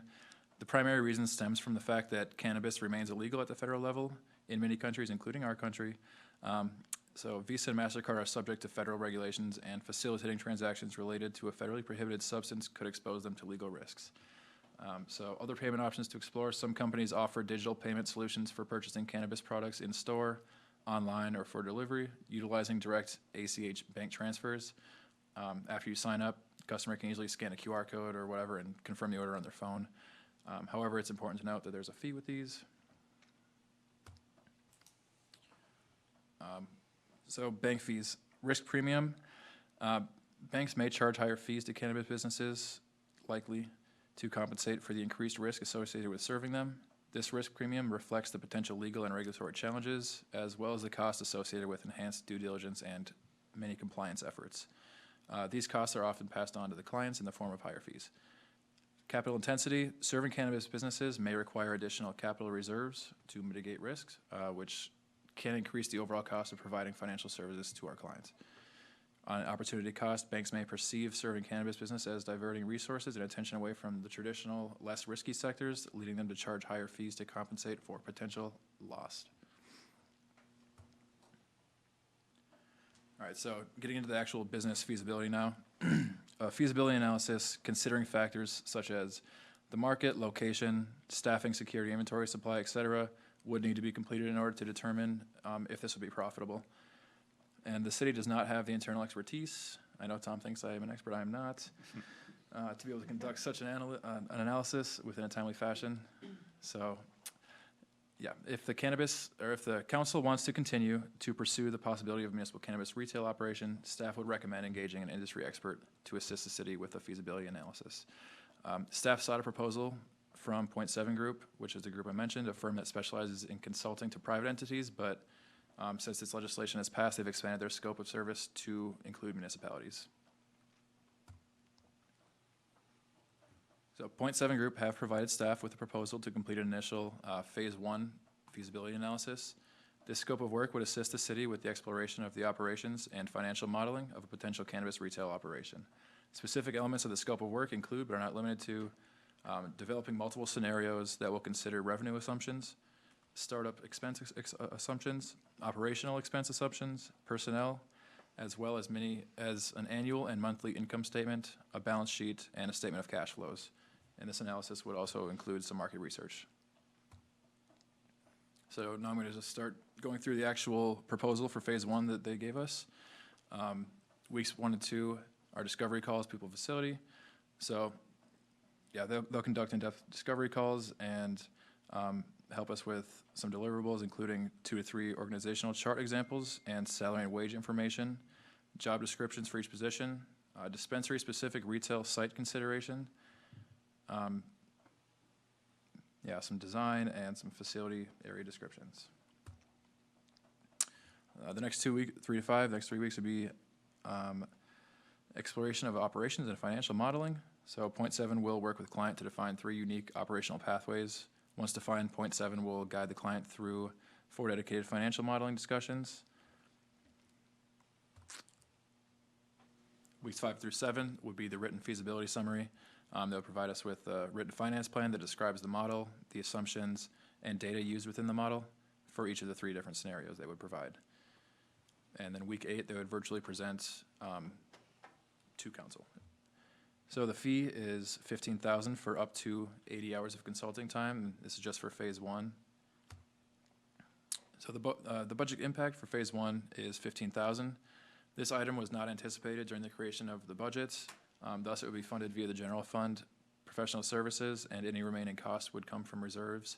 But I will say that the professional services was maxed out. We budgeted $22,000 for it, and we've used it already. So this would essentially come from the general fund, from reserves. Also recall that we utilized Recording in progress.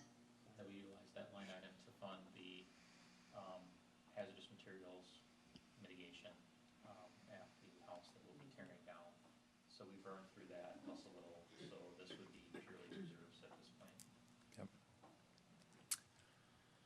And additional research on insurance and banking would be done by me and would not have any additional cost. All right, so here's my questions posed to the council. Does the city want to continue to pursue municipal cannabis? And if yes, does the council want to move forward with a feasibility study? I mean, I say hell no, but that's just my opinion. I'm Let's get right the there rest of the with you. opinions out there, and let's I'm fight a, about it. I'm a flat no. Okay? I know, good. You said you're going Anyone else?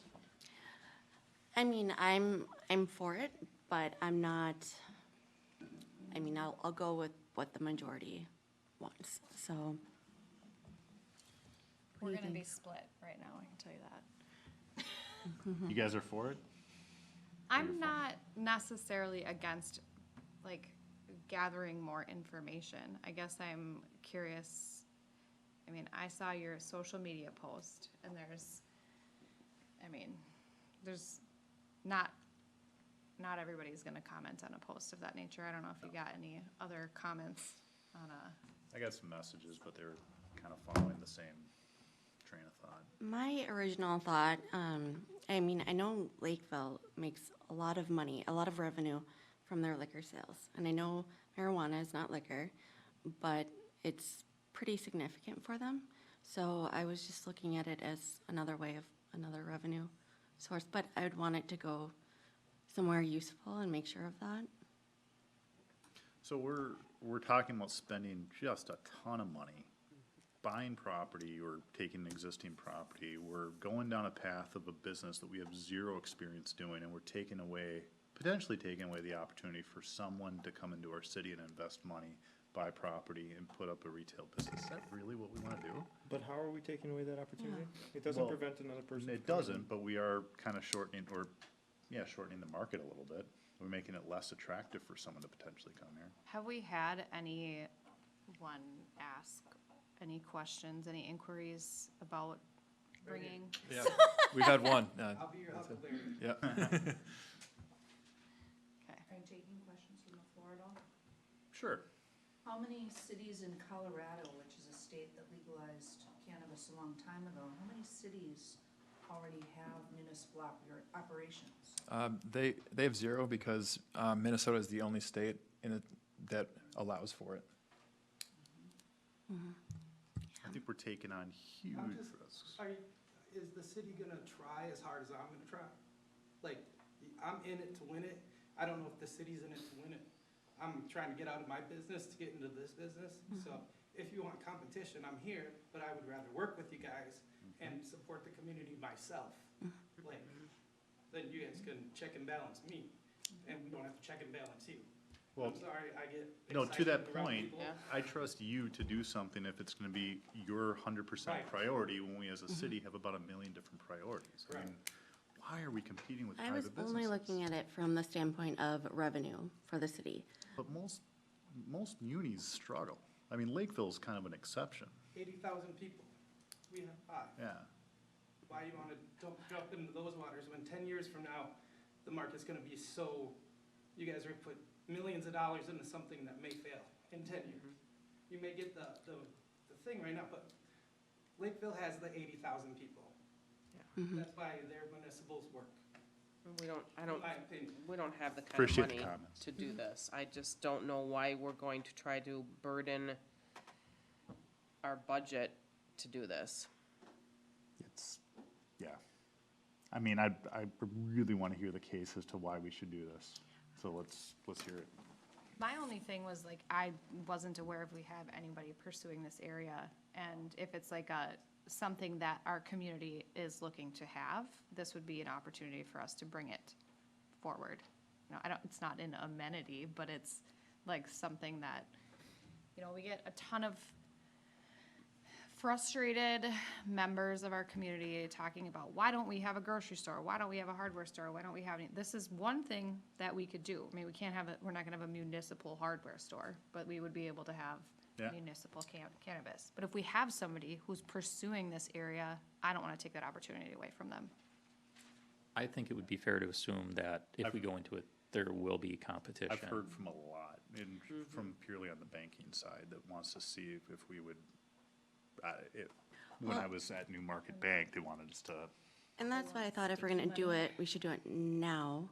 And I mean, I was only thinking of the taxpayers and being able to use it in that sense, but what do you think, Josh?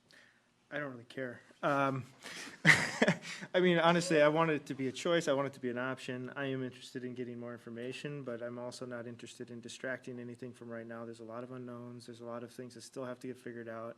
You know, I appreciate the comments from a private business owner, but they don't want competition. So they certainly are going to say the things that they're saying because they don't want the city to get into it. So I can appreciate that.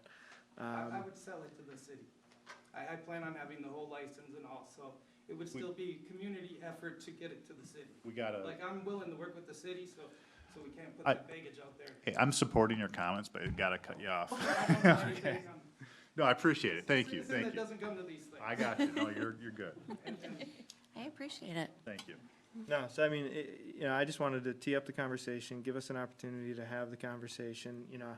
Not that I don't care about the Facebook poll, like questions and stuff like that, but you're gonna get a certain group that are vocal on it, and you're not gonna get, to Amanda's point, a lot of people, if they are in support of it, they're not gonna come out and say it. So I think that's, There are a one lot- way to hear it, but. Are other cities interested in municipal marijuana that, There are, what you're finding is, this may come as a surprise, but government moves slowly. yeah. So we, We should open businesses. yeah, quite honestly, we are at the very tip of the spear, with just a handful of municipalities that are this far down the road with regards to the conversation. Even as we were working and looking at the statute, we found that there was a lot of people who were just kind of really becoming aware, just starting to have the conversation, even though the statute had been on the books for a year, for months. So I think there is an interest. One thing we should be clear, and also clear for our audience, the city is talking only about a retail operation, not cultivation or manufacturing. And we've had inquiries in all of those areas. But yes, there are cities that are looking to do it. I think it will be evolving to see how many cities actually do it, and I don't think people really know yet. Let me ask a question. Is there anything that, could we impose like a separate tax specific to marijuana sales? I don't believe we have the statutory authority to do You that. don't believe we do? Okay. Could we have a separate fund for revenue from it? We would have to, so it would be an enterprise fund, just like there's a separate fund for water, for sewer, Right. for, some places have them for their community centers. But I mean, like, if we're collecting tax revenue off a business that's selling marijuana products, are we able to designate those funds for No. something? Okay. Is that what you were asking? That's what I was asking. I mean, I guess, so we could see how much revenue we would actually, Oh, yeah. we're making, and then maybe, It would have to be a standalone fund just for accounting practices, but also from a banking standpoint. One of the areas that's still being researched is you have this enterprise fund over here that may not be able to interact with everything exactly the same way. So there's still conversations, inquiries with the Office of the State Auditor about how those funds from that operation would intermingle or have to interact with your larger general fund. And yeah, and the idea would be money from that fund being able to help supplement other things for the city. Yep, a lot of cities will do they'll do a couple things. Sometimes they'll just take excess revenues and they'll just dump it into their general fund, or they will by policy decide where it would go. I know early in the discussions, you guys had said, well, we would use it for the park system, for example. So that would just be a policy decision on how you would want to use it. But those excess revenues generally would be discretionary. You could use them however you want. There's a reason Lakeville has really nice big facilities. Yep. That they have. And to get to the comment with regards to munis, what I've heard from my peers in cities that do have munis, the biggest differential, and this is the biggest challenge with any operation, it's the management. Most bigger systems like Richfield and like Savage and Lakeville, they're bigger operations. They can pay to have the better managers, and they do well. Smaller cities sometimes where the pickings are a little bit thinner for your muni manager, you struggle a little bit more. So part of it's market, but a lot of it is the management of the operation. I would definitely want to designate it for like parks or something specific, but I don't even wanna spend $15,000 out of reserves to research it more. I think we just kind of maybe put it on the back burner and listen and watch, and then maybe this gets brought back up in a few years. I agree. Well, on that same note, do we wanna do I know staff has mentioned the moratorium idea. Is that something or is that something we're about to get into next? Oh, never Separate mind. item, I just separate. hate for like New Prague or Lakeville to do it before us, and then we lose that base, especially if it's really successful. Yeah, I mean, I'm hearing consensus of no, not at this time, and I can feel that. I challenge us to think more like a business, because we are a business running a city, and, I think that's where we have an opportunity to be innovative and creative and whatever. I also hear there's places that are gonna fail, and let's watch them fail and learn from it, and then let's act like a business and go in and scoop it up and take it then. So I can go either way. I don't see them failing, but All right, so we're not actively pursuing this. The consensus is let's wait and see. Yes. Okay, can we talk about a moratorium, or do you wanna go through a presentation? I don't care, it's up to you, I have a small one put together, Let's vote. Who wants to see the presentation? I do. He wants to see the presentation, let's do it. You gotta go, Josh? I do. Do you wanna, you give any preliminary comments before you go on a moratorium? I support, I mean, are we solving a problem? I don't know. My feelings on the press, moratoriums have been, they seem like a waste of time, and this is only gonna be a 6-month or 5-month moratorium anyway, so I don't know. So what's the point of it? What's the point? Okay. Have a good night. What's the point? Drop something.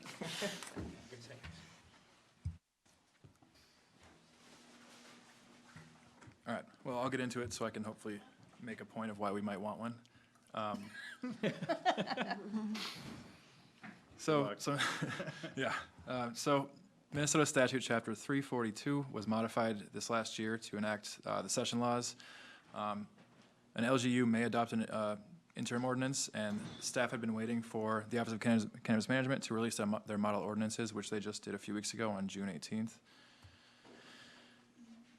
Which originally we thought was gonna be much earlier, preface that. So originally, all licenses, including cultivation, were set to begin being distributed in the beginning of next year. This change does not relate specifically to retail, and staff is working on gaining more insights on when those licenses may become available. Again, I've reached out to OCM about this and am awaiting response. The OCM just closed the social equity verification process yesterday, and anyone who has been verified will be able to submit applications for license pre-approval in the coming weeks, and licenses are expected to be issued shortly after.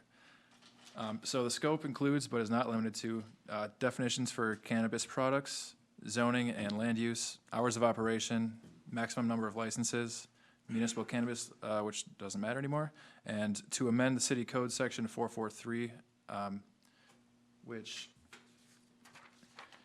let's see here. I don't have it in my notes, but it's essentially saying that it's an exemption for a license to be required for anything grown on a farm.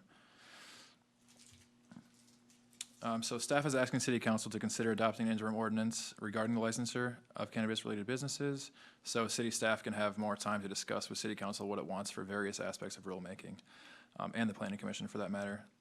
So if council is in favor of an interim ordinance, a public hearing will need to be scheduled for the next meeting, and this ordinance could be placed until the 1st of next year. I thought I had more information there, I don't.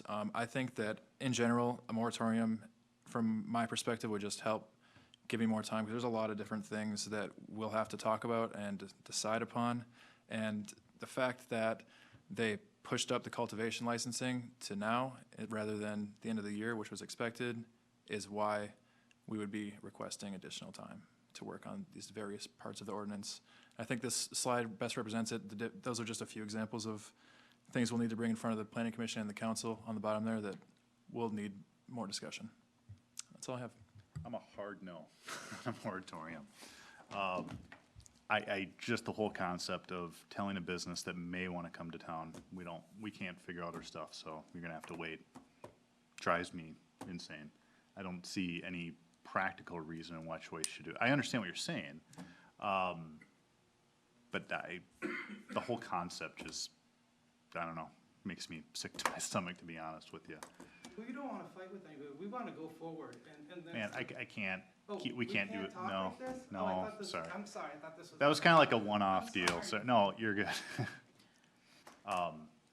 I don't know, I mean, if the three of you all decide to do a moratorium, go for it. What does staff think? What would, I mean, I heard you say that you're for it. I mean, I don't have an opinion. I think it would be easier, but I will get what I have to get done, no matter what. Here's the reality. When the council decided not to do a moratorium last time, the reality is it had no practical effect. They weren't going to be issuing licenses till after the first of the year in 2025. They were going to be bringing out model ordinances mid-year, and we'd have plenty of time to develop model ordinances based on the work that the OCM was doing that would be consistent with what was being developed statewide, as all logical. In the last session, they decided, oh, guess what? We're going to start the licensing process 6 months earlier than we'd be telling everybody, and we are at the same time just going to get you the model ordinances. The reality is it takes time, even with the model ordinances, to go through the process, let alone any of the discussions related to the aspects that might be included in the ordinance. Because they've started the process, and they haven't said exactly when they're going to issue the licenses, it increases the risk that we could have licensed individuals locating in the community in a manner and operations that we would not have allowed if we had our stuff together. So I understand what the mayor's saying, but it's not that we don't have our stuff together, it's that the state isn't doing what they said they were gonna do, and we're having to respond to it. As far as how long it'll take, we don't know. I mean, we can easily be bringing this to the commission, but that would be at the August meeting. We'd get direction, and it really depends on how long it takes the commission and the council to do their business related to this, to how quickly we can get it done. But even under normal circumstances, developing it, holding a hearing for it, and adopting it is typically a few months. And it's possible now, because the licensing period has already been open, that they could be issuing licenses by then. So it's a risk. Is it a guarantee that somebody would, or that they'd even issue the licenses within a time frame for we get it done? We don't know. It's just that the risk exists. And I will go to the city attorney, but if that business locates without having those regulations in place, they have the potential to become grandfathered and then continue to operate in that manner, and we can't retroactively make those changes. And if That I doesn't can, scare me at all, though. if I can, oh, I'm sorry. Go ahead, Is me first. go ahead. Okay. The one concern that I have is that the zoning ordinances are not set up to adequately deal with cultivation. And I think that there would be some concern that you could be challenged if you denied something based on someplace that you don't want it, that perhaps somebody could interpret the ordinance to say that that is allowed. So that would be my concern. Another option is for you is if you don't want to do a moratorium on everything, to at least do a moratorium on cultivation until January 1st, or until you get your ordinances updated sufficiently, because really it's the zoning and the cultivation issue that's of primary importance. The When you say cultivation, like on what scale of cultivation? We don't know. But I mean, like, my neighbors have a couple plants that they grow. No, No. this would be No, no. commercial cultivation. That's what I'm saying, so commercial cultivation. But warehousing, that's the concern. And when you look at the supply chain, the greatest nuisance aspects related to marijuana production and sales, it's not the retail side where the greatest nuisance. That's more of a location impact of the business, but the nuisance issues such as primarily odor associated with it is associated with the cultivation, which is the piece that they've accepted the licensing for at this point. Ultimately, it's likely that these would go in your I district.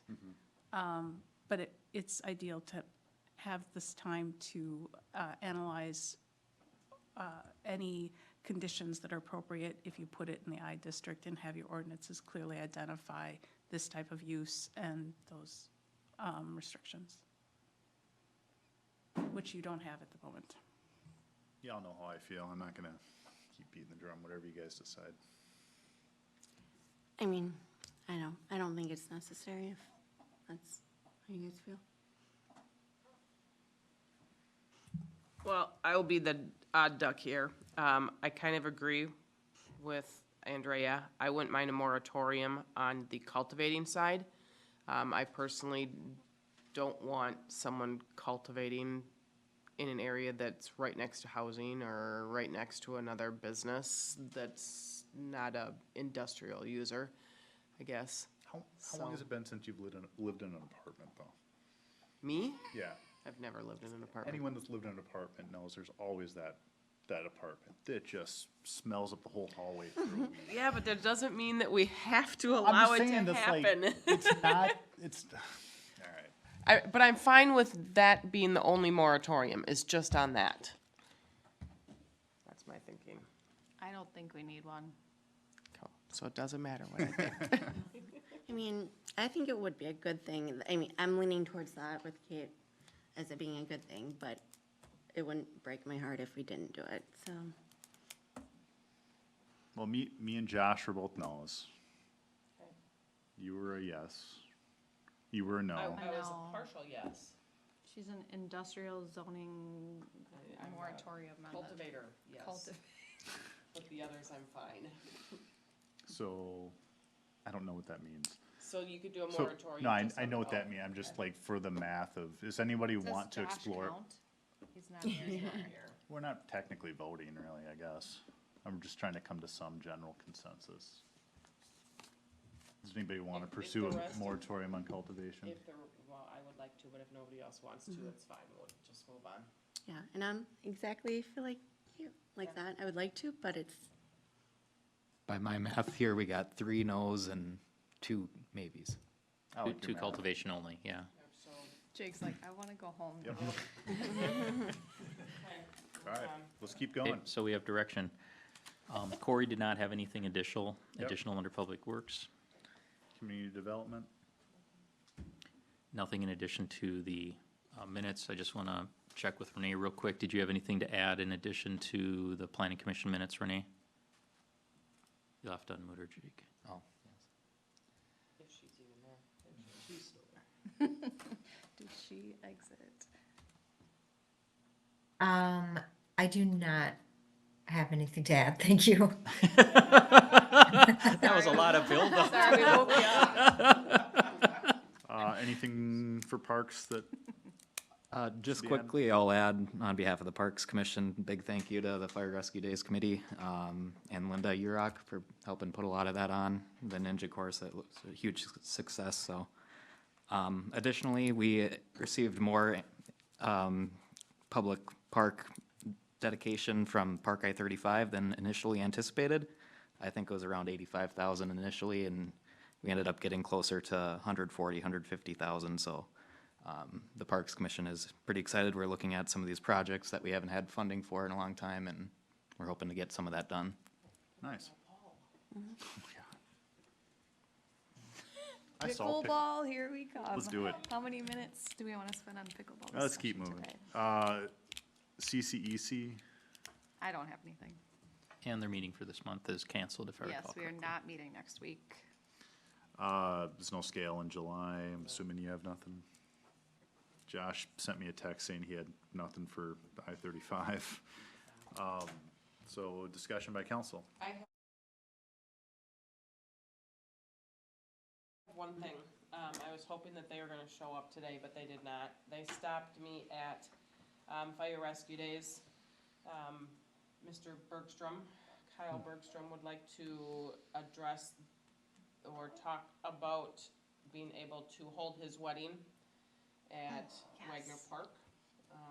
And to also rent out the field so that the wedding and the ceremony and the services could all be right there. And I guess he was told no. And so I wanted to bring it forward to the council to find out what your guys' thoughts are. I don't have any issue with it. I don't have any issue with it, but I'm just wondering how do you keep other people out from the community if We're all going. I guess I'm gonna say I don't wanna put staff on the spot with a weird situation. I mean, I would be open to discussing that too, but you want some time to.